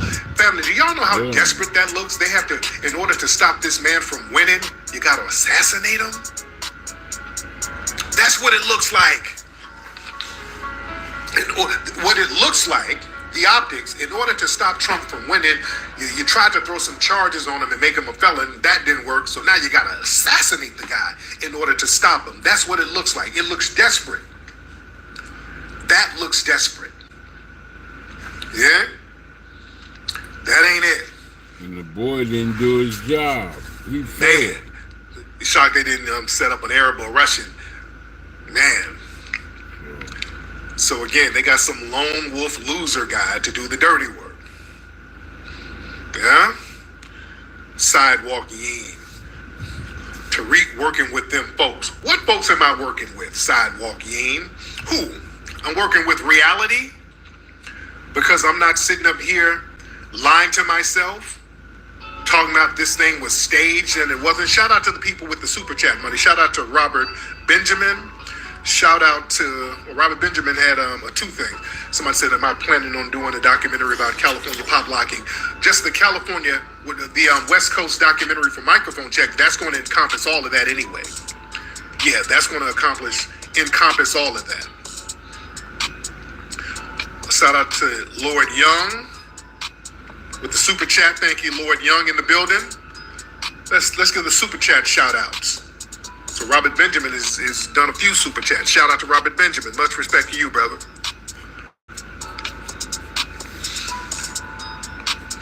Yeah, that's desperation talk. Yeah, it's always tethers in here talking about somebody, tethers who are working with law enforcement and working with democratic organizations, projecting their own mindset onto us. Yeah? And don't forget, everybody, holler at Amazon and get them to put microphone check back up. Please, everybody, holler at Amazon and get them to put microphone check back up, because they're playing little games. This microphone check is killing the game, because we've been dealing with this stuff just non-stop with microphone check, because this thing has crushed so many narratives. And again, this is why you're not seeing microphone check on none of these so-called black hip-hop platforms. That's why there were some people that were complaining that I'm going to be on Vlad TV later this week. Vlad, we did an interview last week, and there were some people complaining, why are you on Vlad? We boycotting Vlad. That's fine. You want to boycott Vlad, that's fine. I'm on Vlad for a couple of reasons. I was on Vlad for a few reasons. One, Vlad reached out to me, and we had a deep man-to-man conversation. We had a deep talk about something that was very personal. You understand? Oh, yeah. Some of the goofies are supposed to be mad. First of all, let's be very clear. I don't give a damn. If you're mad, you don't have to follow me. That's number one. But number two, me going on Vlad, we had a personal conversation, a very private conversation that was real deep, and I thought, and he agreed too, that this conversation should be public so that it can be transparent and we can get some straightening, because me and him been beefing for like 10 years almost on some real personal stuff. And the issue I had was how beefs are instigated on some of these hip hop platforms. Yeah, Dr. Sinister, it was the move. It was the move. It absolutely was the move, because you can boycott Vlad and all that. Young folks and a lot of young rappers are still going on Vlad. And what's happening is they're going on these hip hop platforms, and a lot of beefs are being instigated, and these dudes are getting hit out here in the streets. All right? We can talk all that BS if you want. Cats are still going on here. Beefs are still being instigated, and cats out here getting hit in the streets. That's still happening. So I went up there on some man-to-man stuff and hollered at him about that and let him know, hey, man, that ain't the move. That's the issue that I had with you. Y'all gonna have to chill out on all that stuff. I done been on these platforms, and I tell people face to face, if I have an issue with them, I sit down with them, and we'll talk about what the issue is. Because you can sit down and talk about what you ain't gonna do. Young folks are still going on there. Again, Adam had the dude who killed Pop Smoke, one of the Pop Smoke's killers, on Adam's show. We talked about that on Vlad, how that wasn't cool. So we talked about where do you draw the line on who to promote and how to promote these beefs. So this was a very personal thing. Again, the stuff with me and Vlad, that spilled over into some street business. You understand? And a lot of cats who ain't street savvy, they end up on the short end of the stick. So we had a real deep conversation about that, which that's something that needs to be talked about. I'm going to talk about it to one of the people who's the main purveyor of that. That's what men do. You understand what I'm saying? Just sitting by hating from afar, that's fine. You can say, oh, that nigga ain't shit, that's fine. But people are still going on there. So I went on there right after Fulio. The Fulio guy got hit down there in Florida. That was one of the main motivating reasons for me to say, okay, yeah, let me go up here and chop it up with you about that. Because cats are still out here getting hit. Yeah? That's one of the reasons. And that's real. And we talked about it. So yeah, if I go on these platforms, I press people on these platforms. I'm not on here just skinning and grinning. I've always gone on people's platforms, and I will press them on some of their views and ideologies. Adam 22, I done pressed Adam about certain things. I've been on Fox News. I done called these people white supremacists in their faces on Fox News. You understand? When I've been on Jesse Lee Peterson, I've called Jesse Lee Peterson a Sambo to his face and gave him an award for being a Sambo. You understand? I stand on business everywhere I go. And here's another thing that's very interesting. What's interesting is that we got this movie Microphone Check, and have you noticed most of the platforms that I've been on to promote the movie are white platforms. most of the big platforms, the big ones now, I'm talking about, when I say big, 200,000 plus, people who got like 200,000 plus subscribers. The big platforms, mostly white. You notice some of these big black, so-called black platforms, when I mean big, I'm talking about 200,000 plus subscribers. They're not even talking about microphone check. You understand? They're not even talking about microphone check. You want to talk about some codification? I'm on code with myself. Because some of these other people, these black platforms, they're not promoting the movie and they know about it. The only black platform that's 200K plus, that's big, who promoted microphone check was my brother, Corey Holcomb. Corey Holcomb went out of his way to come on down. That brother broke his hands and came down to his studio so I can promote the movie. That's love right there. You understand? All of these other big platforms, have you noticed they haven't said a damn thing about microphone check, and these people follow me. I want y'all to understand that. So the people, Adam 22, people can say what you want about Adam 22. Adam 22 lets me promote the movie all the time. They've had me on there several times promoting stuff, and it's helped. Vlad is promoting the movie. You can talk what you want to talk about Vlad. Yeah, he's going to get his views. The interview we did is going to get a lot of views for him, and it's going to get a lot of views for us too. It's going to promote the movie. I ain't got a problem with that. Yeah, we're getting something out of it. We're going to boost our message. But these platforms ain't really, these big black platforms, they ain't said a damn thing. None of them are promoting our movie. You dig? None of them.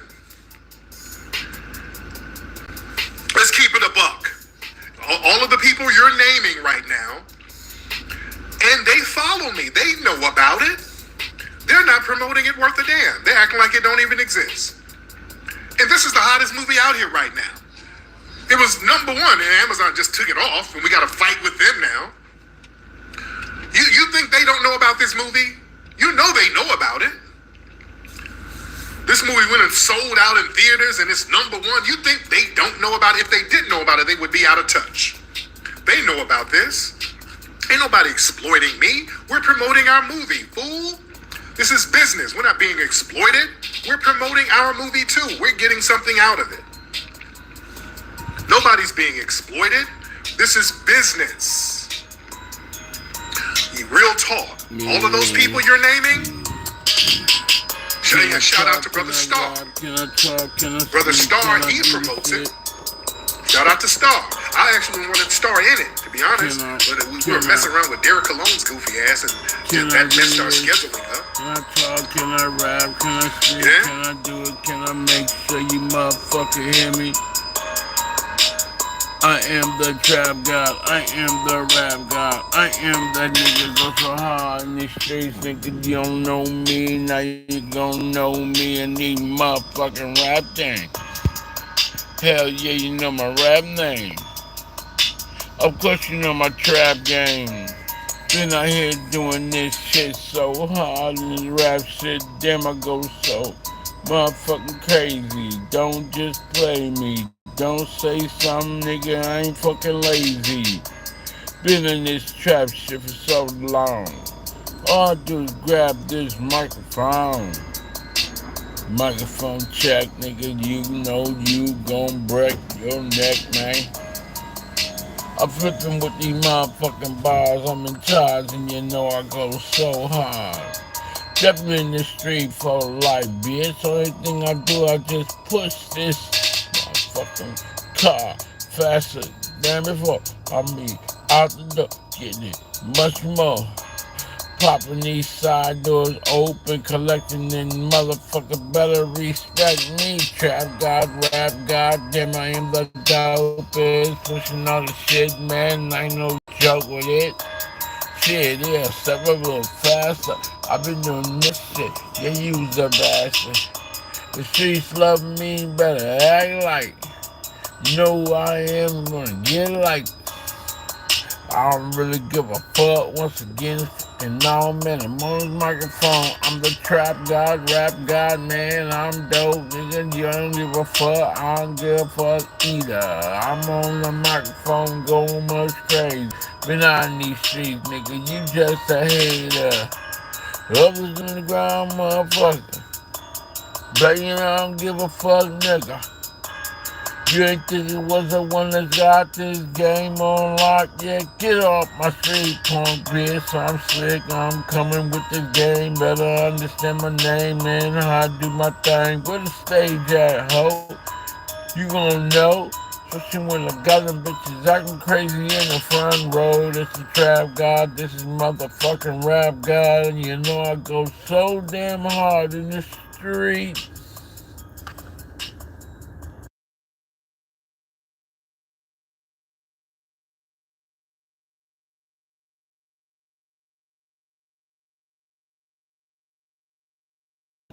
Y'all want some more? I get some more. You want some more? I get some more. Shit. It's paper, motherfucker. That shit ain't fake, right? That money.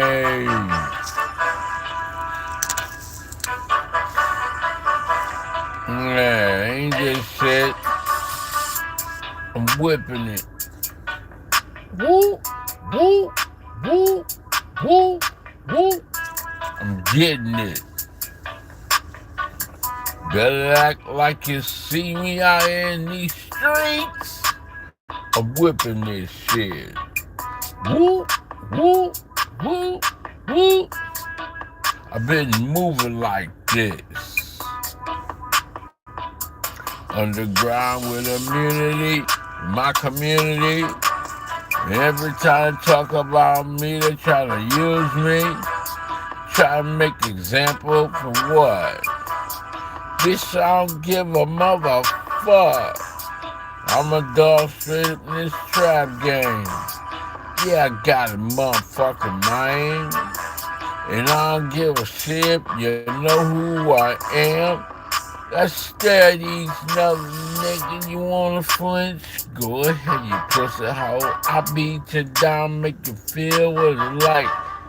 You spitting blood and your teeth all fucked up, cause that's just me. I'm just motherfucking nothing from the streets. Been like this, crazy like this. I kick your fucking bitch. Straighten up and make it motherfucking know it's that trap god, the rap god. Hell yeah, I got soul.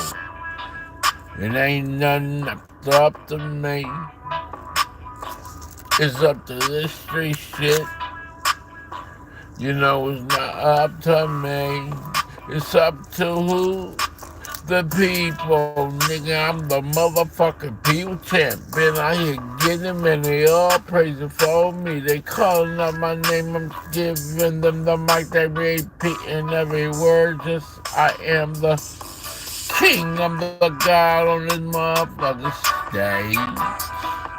And you hate motherfucker who is trap god cussing like a fucking cell. You're drunk and fucked up. Give me it all. Woo, woo, money everywhere. And I don't care. You hate me, you're the trap god, the rap god. I'm KOD Testimonies. Texas #1 underground trap rapper. You know how I get it, son. Listen up very fucking well. I ain't hard to be fine, you fucking bitch. My dick, and I go aggressive with it. Stop trying to act like you're trying to find out where I'm at, where I be. I'm just a trap god. Motherfucking KOD Testimonies. Woo, woo, woo, woo. I slap your bitch ass with these big blue faces and make you turn red. I walk like a guy, like a stallion, and I'm wildin' and I'm fucking it up. I'm just the one that's the menace to society. I'm crazy, bitch. You know about me, trap god. Yeah, nigga, I'm the rap guy. Display supply on demand in these streets. Nigga, no, they ain't never heard a nigga, country nigga in the city bragger, swagger like this, and I'ma walk like this. God in this motherfucking game, bitch. Fuck do you want? What the hell do you need? Nigga, no, it's just me. A block now, nigga, no, I'm going down out here, getting in these streets. Yeah, I've jumped off the porch. What's that smell? Do I smell? Damn, that shit's sweet right there. Ooh, I smell pussy. Yeah, dog like me. Yeah, motherfucker bark. And a pit bull, pit bull. Nah, a pit bull grip coming with the dick so hard. Chase him down, man. I don't give a fuck, man. I'm walking up to him. I don't care about get back and look me up and down. Bitch, you better give me what I need. I'm just a gangster. What you want, ho? I got what you need. Let's get your ass in the car, shut the fuck up, and let's ride. I put the top down and I'm rolling. Car up in the air with one tire, strolling like motherfucker, jumping up and down and the beat just bouncing. It got my car going crazy, nigga. I'm the hardest in the game. Nigga out here don't know my fucking name. If you did, nigga, you be respecting me. Who the strap guy? It's Kod Testimonies. Dogging these hoes, nigga. I don't give a fuck. Now you motherfuckers know. Deep in the ditches, deep in the ditches, deep in the shit, in the mud, in the swamp, in the switches like this, going so hard. Yeah, nigga, you can call me half retard or a genius. It don't matter. I'm deep in the shit, and I'm out here straight factor. Yo, it's Kod Testimonies, motherfuckers. I'm a factor in these streets for life. They know, they just acting like it don't. All they wanna do is just walk by, seeing not me, and they think I'm invisible. But I'm out here getting nothing but these motherfucking dividends.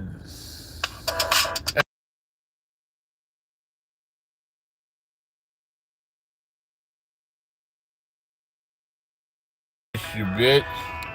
I'll take your fucking heart. I swear to God I will. Look into my eyes and you'll be surprised. You hate on me because I'm old. You hate on me because I'm young. But you definitely hate me because I get the money.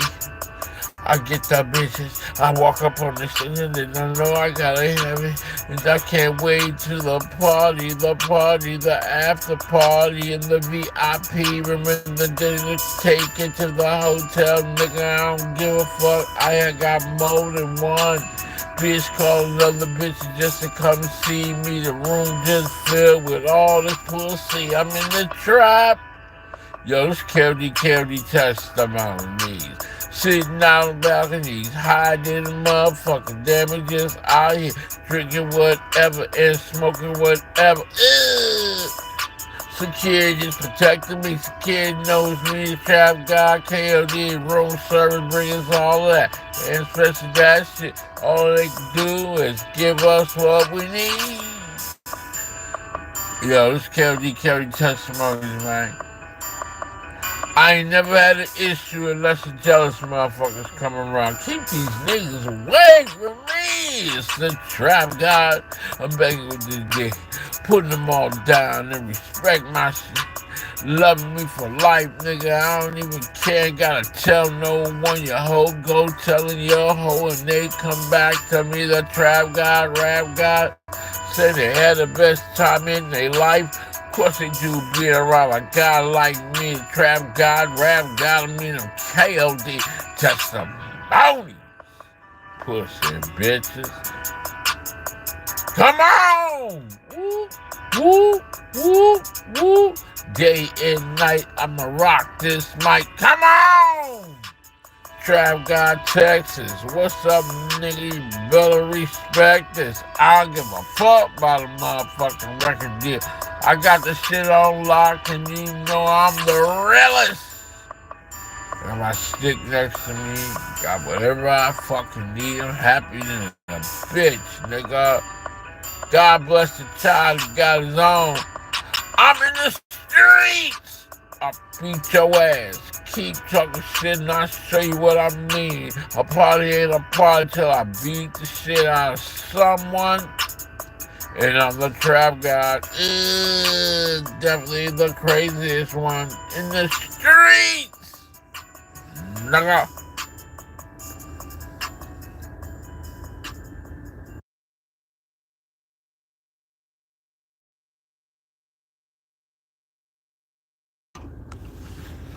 Your mama told me I just want to be free in this motherfucking rap game. All I want to do is be free in this rap game. Dying here in the trap, dog. Dying at this rap, y'all. Dying for whatever I believe in. You can talk all shit, bullets everywhere, and I don't motherfucking care. I dare you to keep fucking with me with my crazy mentality, energy out the world, and I don't give a fuck, nigga. I'll be on the stage just throwing elbows, jumping in and out the crowd, and I don't give a fuck. You know about me, taking pictures of me. Yeah, you know about me, trap god, rap god in the trap game. Fuck that shit, yeah, you know my name. Back up, motherfucker. We can dance like this. I don't give a shit. Do your shit. I'm gonna show you how to get with this. Yeah. You can lock. I don't know what the fuck you're doing. You can do electric slider. You do whatever you want to. I'ma spin. I'ma dance. I'ma flip like this. This money, bitch. You don't even know. All these hoes out here rocking it though. I'm looking at them just shaking they ass, bending over, popping that pussy so fast on the rap god.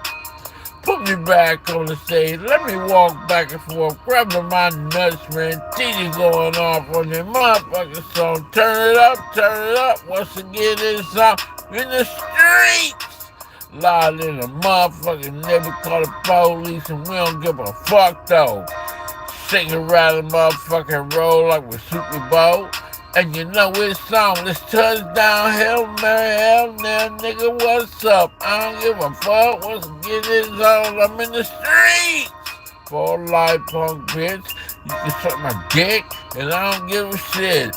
Yeah, I got it all. Been had it all. I don't give a fuck. Once again, give me that shit. Overdose. I don't give a fuck. Game, man, trap god, rap god, you know my fucking name. I'm the best in the game out here spitting shit, man. Watch me do my thing. I ain't never ever had to be challenged by a bitch. So you think I do it to suck my dick. I'm the trap god.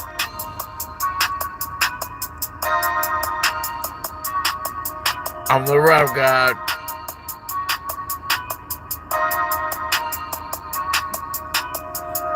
I see you got an attitude, fool. I see you looking at me, fucking fool. I see you got a reason to be jealous, cause I'm out here getting in. I'm a fucking rebel with my own mind.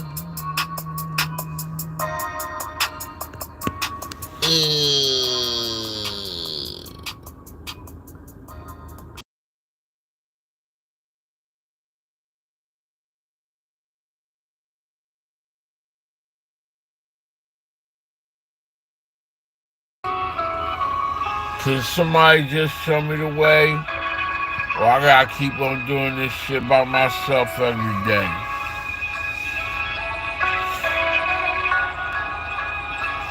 I don't know. Y'all motherfucker got my motherfucking nerves bad, man. My blood pressure up there.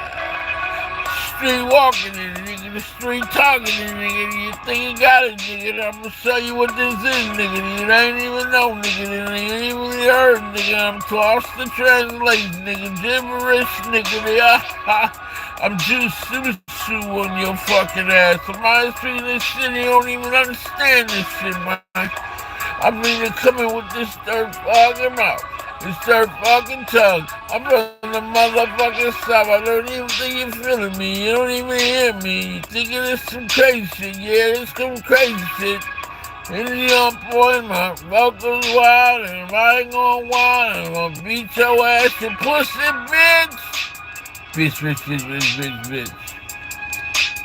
Bitch, bitch, bitch, bitch, bitch.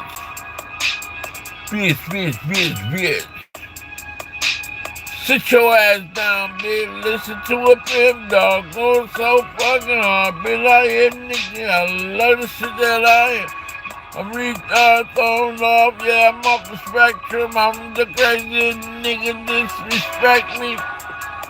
What's that shit saying in that DSM book? I mean, I don't give a fuck, nigga. I get it. Come fuck with me and you'll get it too. Sharpen that shit. Load that bitch. We gonna go out here and we gonna get this shit. Civil unrest because I'm unrest. I'm unrest by this shit. I'm impressed by this shit. They keep on rushing me, man. The fuck that shit, man. It's a civil war. I don't give a fuck, nigga. I've been waiting on a war. I'm the king of this.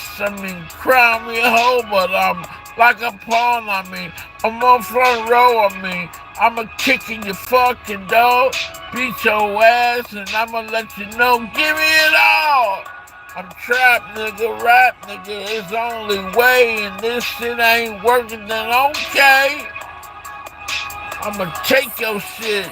Respect nothing, and I'ma get it, bitch. By any means necessary, a dream ain't a dream. I'm Trap God, you know what I mean?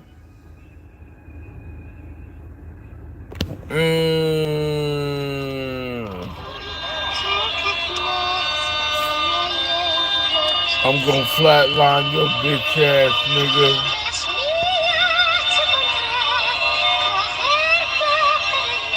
Oh shit, here they come. They said they'd show up. Whoop, whoop, whoop, whoop.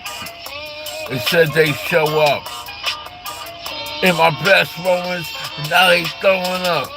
You better nigga know. And I don't give a fuck what you gonna show. Show me some shit I never ever seen. Well, I'm a part of that American motherfucking dream. But the KKK, the FBI, and the CIA, and all these alphabets after me. The Trap God, Rap God. I'm KOD Tesla. Boom! While the motherfucking marshal coming after me tomorrow. While the constable always after me. And all these motherfucking DOJs. What the hell I did? I'm just a KOD. The fuck that mean? I'm the king of my own destiny, and I keep it and don't run. Everything I do, nigga, one time. Throw your fingers up. Throw them gang signs. Throw the motherfucking meat from the first them shit. Spin it real hard. Don't give a fuck. Like your motherfucking Tupac. I'm grabbing my nuts, kicking in the jail door. I don't give a fuck, nigga. Think I'm scared? What the fuck is up? Put me in solitary confinement. I still keep banging on the walls. I'm crazy. You think you never nigga know? Nigga put me in population, watch me out. I rule the yard. I go so hard in these streets. You know about me, yeah. Anything I do. Anything you do, I can do it fucking better. I don't give a shit about what the fuck you say. It's a Trap God, Rap God. I do it any day. Woo, woo, woo. I'm in the streets. Woo, woo, woo. Been out here getting this shit and I don't really give a fuck. Keep fucking with me and I bust your brain to a bitch. Stupid bitch. You're looking for something wrong. Well, it's all wrong. In a motherfucking zone. In a master this shit. I'm rapping for what? Niggas like you can suck my nuts. When it comes to all this shit, I'm just the best in the trap. I'm the trap god. Yo, it's Kod Testimonies. I will slap the living shit out of all you pussy niggas, man. Get the fuck out my face, bitch!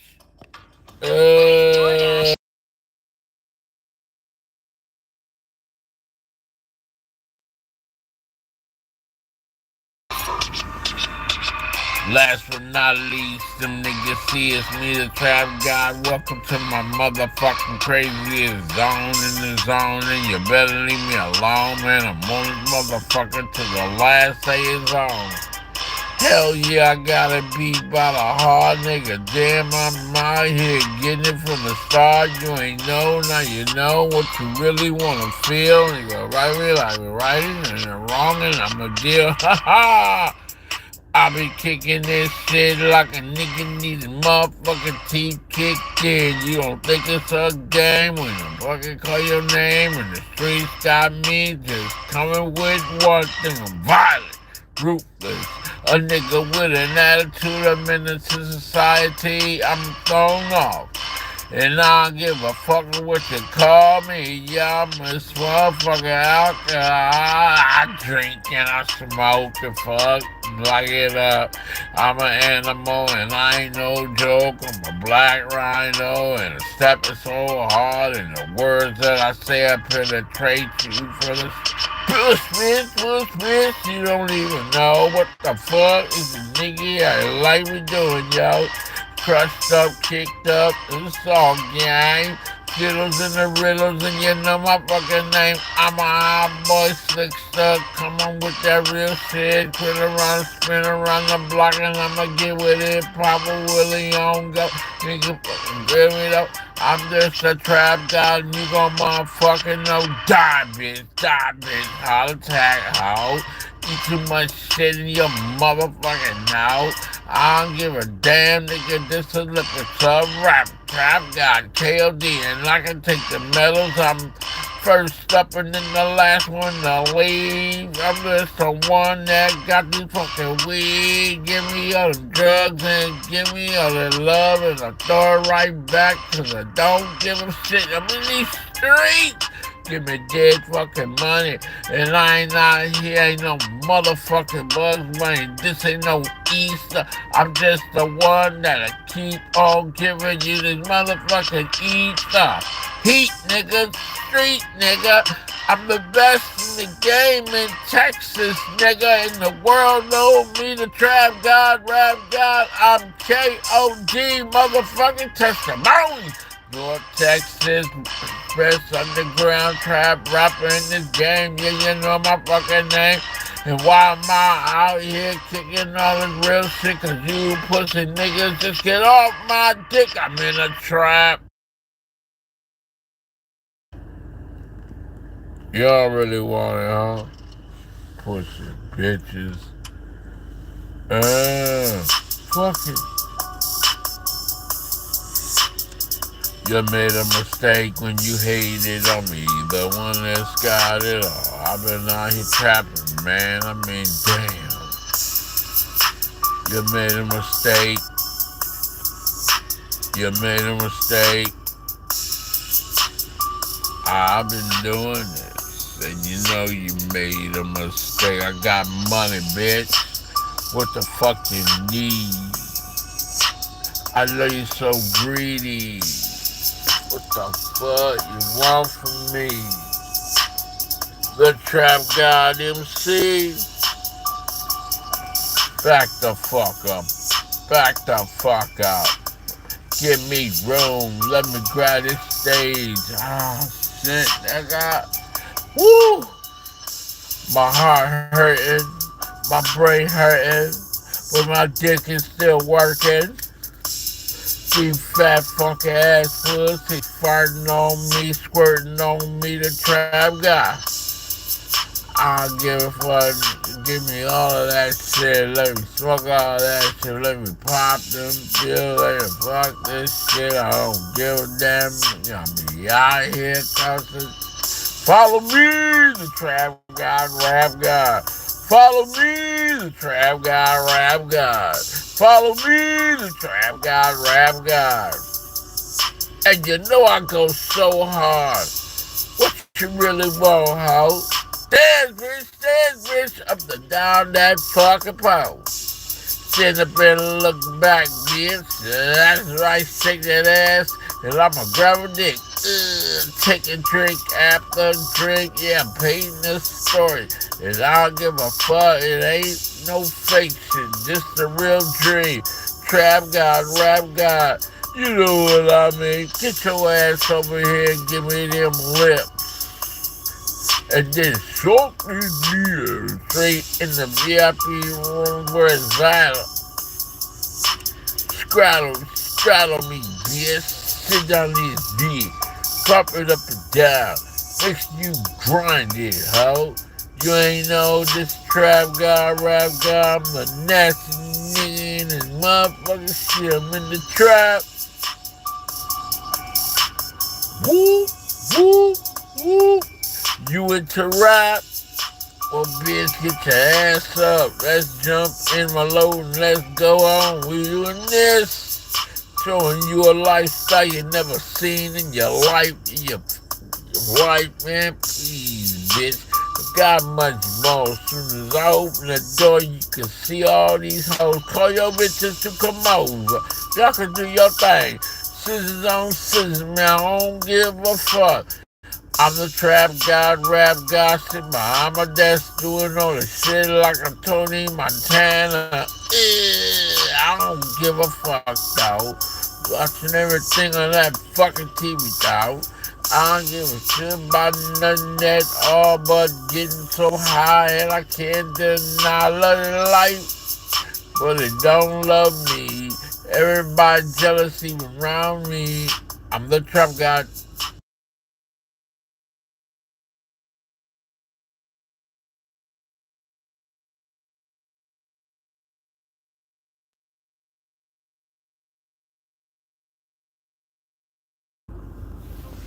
You know, it ain't hard. Shit. It ain't easy being me. I feel like I need a little bit more than what I got. It's struggling times right now, you heard me? But just like we was, like, you know what I'm saying, down in the trenches, we'll get back up. And did on consignment, and I'm out here and as real as one. Yo, this trap guy, Kod Testimonies, nigga, I'm out. I gave up what I needed to get, you heard? I'm moving around here, I gotta go, you know what I mean? Parental discretion is advised. Fair use. Kod Testimonies, the angriest black alley cat, true spitter, one of the best underground trap rappers in North Texas. I thank y'all motherfuckers for coming through. You're doing me wrong sitting on the sidelines. Press subscribe, share, like, and you can share this with anybody you want to, you bitches. I need money. By the way, you can cash at me. Shit, $, I am your God too. Any amount of money you want to. You ain't gotta peep me out, nigga. Y'all know where I'm at. It's a trap god. I'm Kod Testimonies. They always be talking encore. What's that mean? They say, you want more? Of my dirty ass raps, don't you? I'm in the trap for life. Trying to figure out how I'm gonna get some more. I will rap for food. I will rap for money. Trying to figure it out. It's a drought right now. These Texas streets. Trapped out the rap god.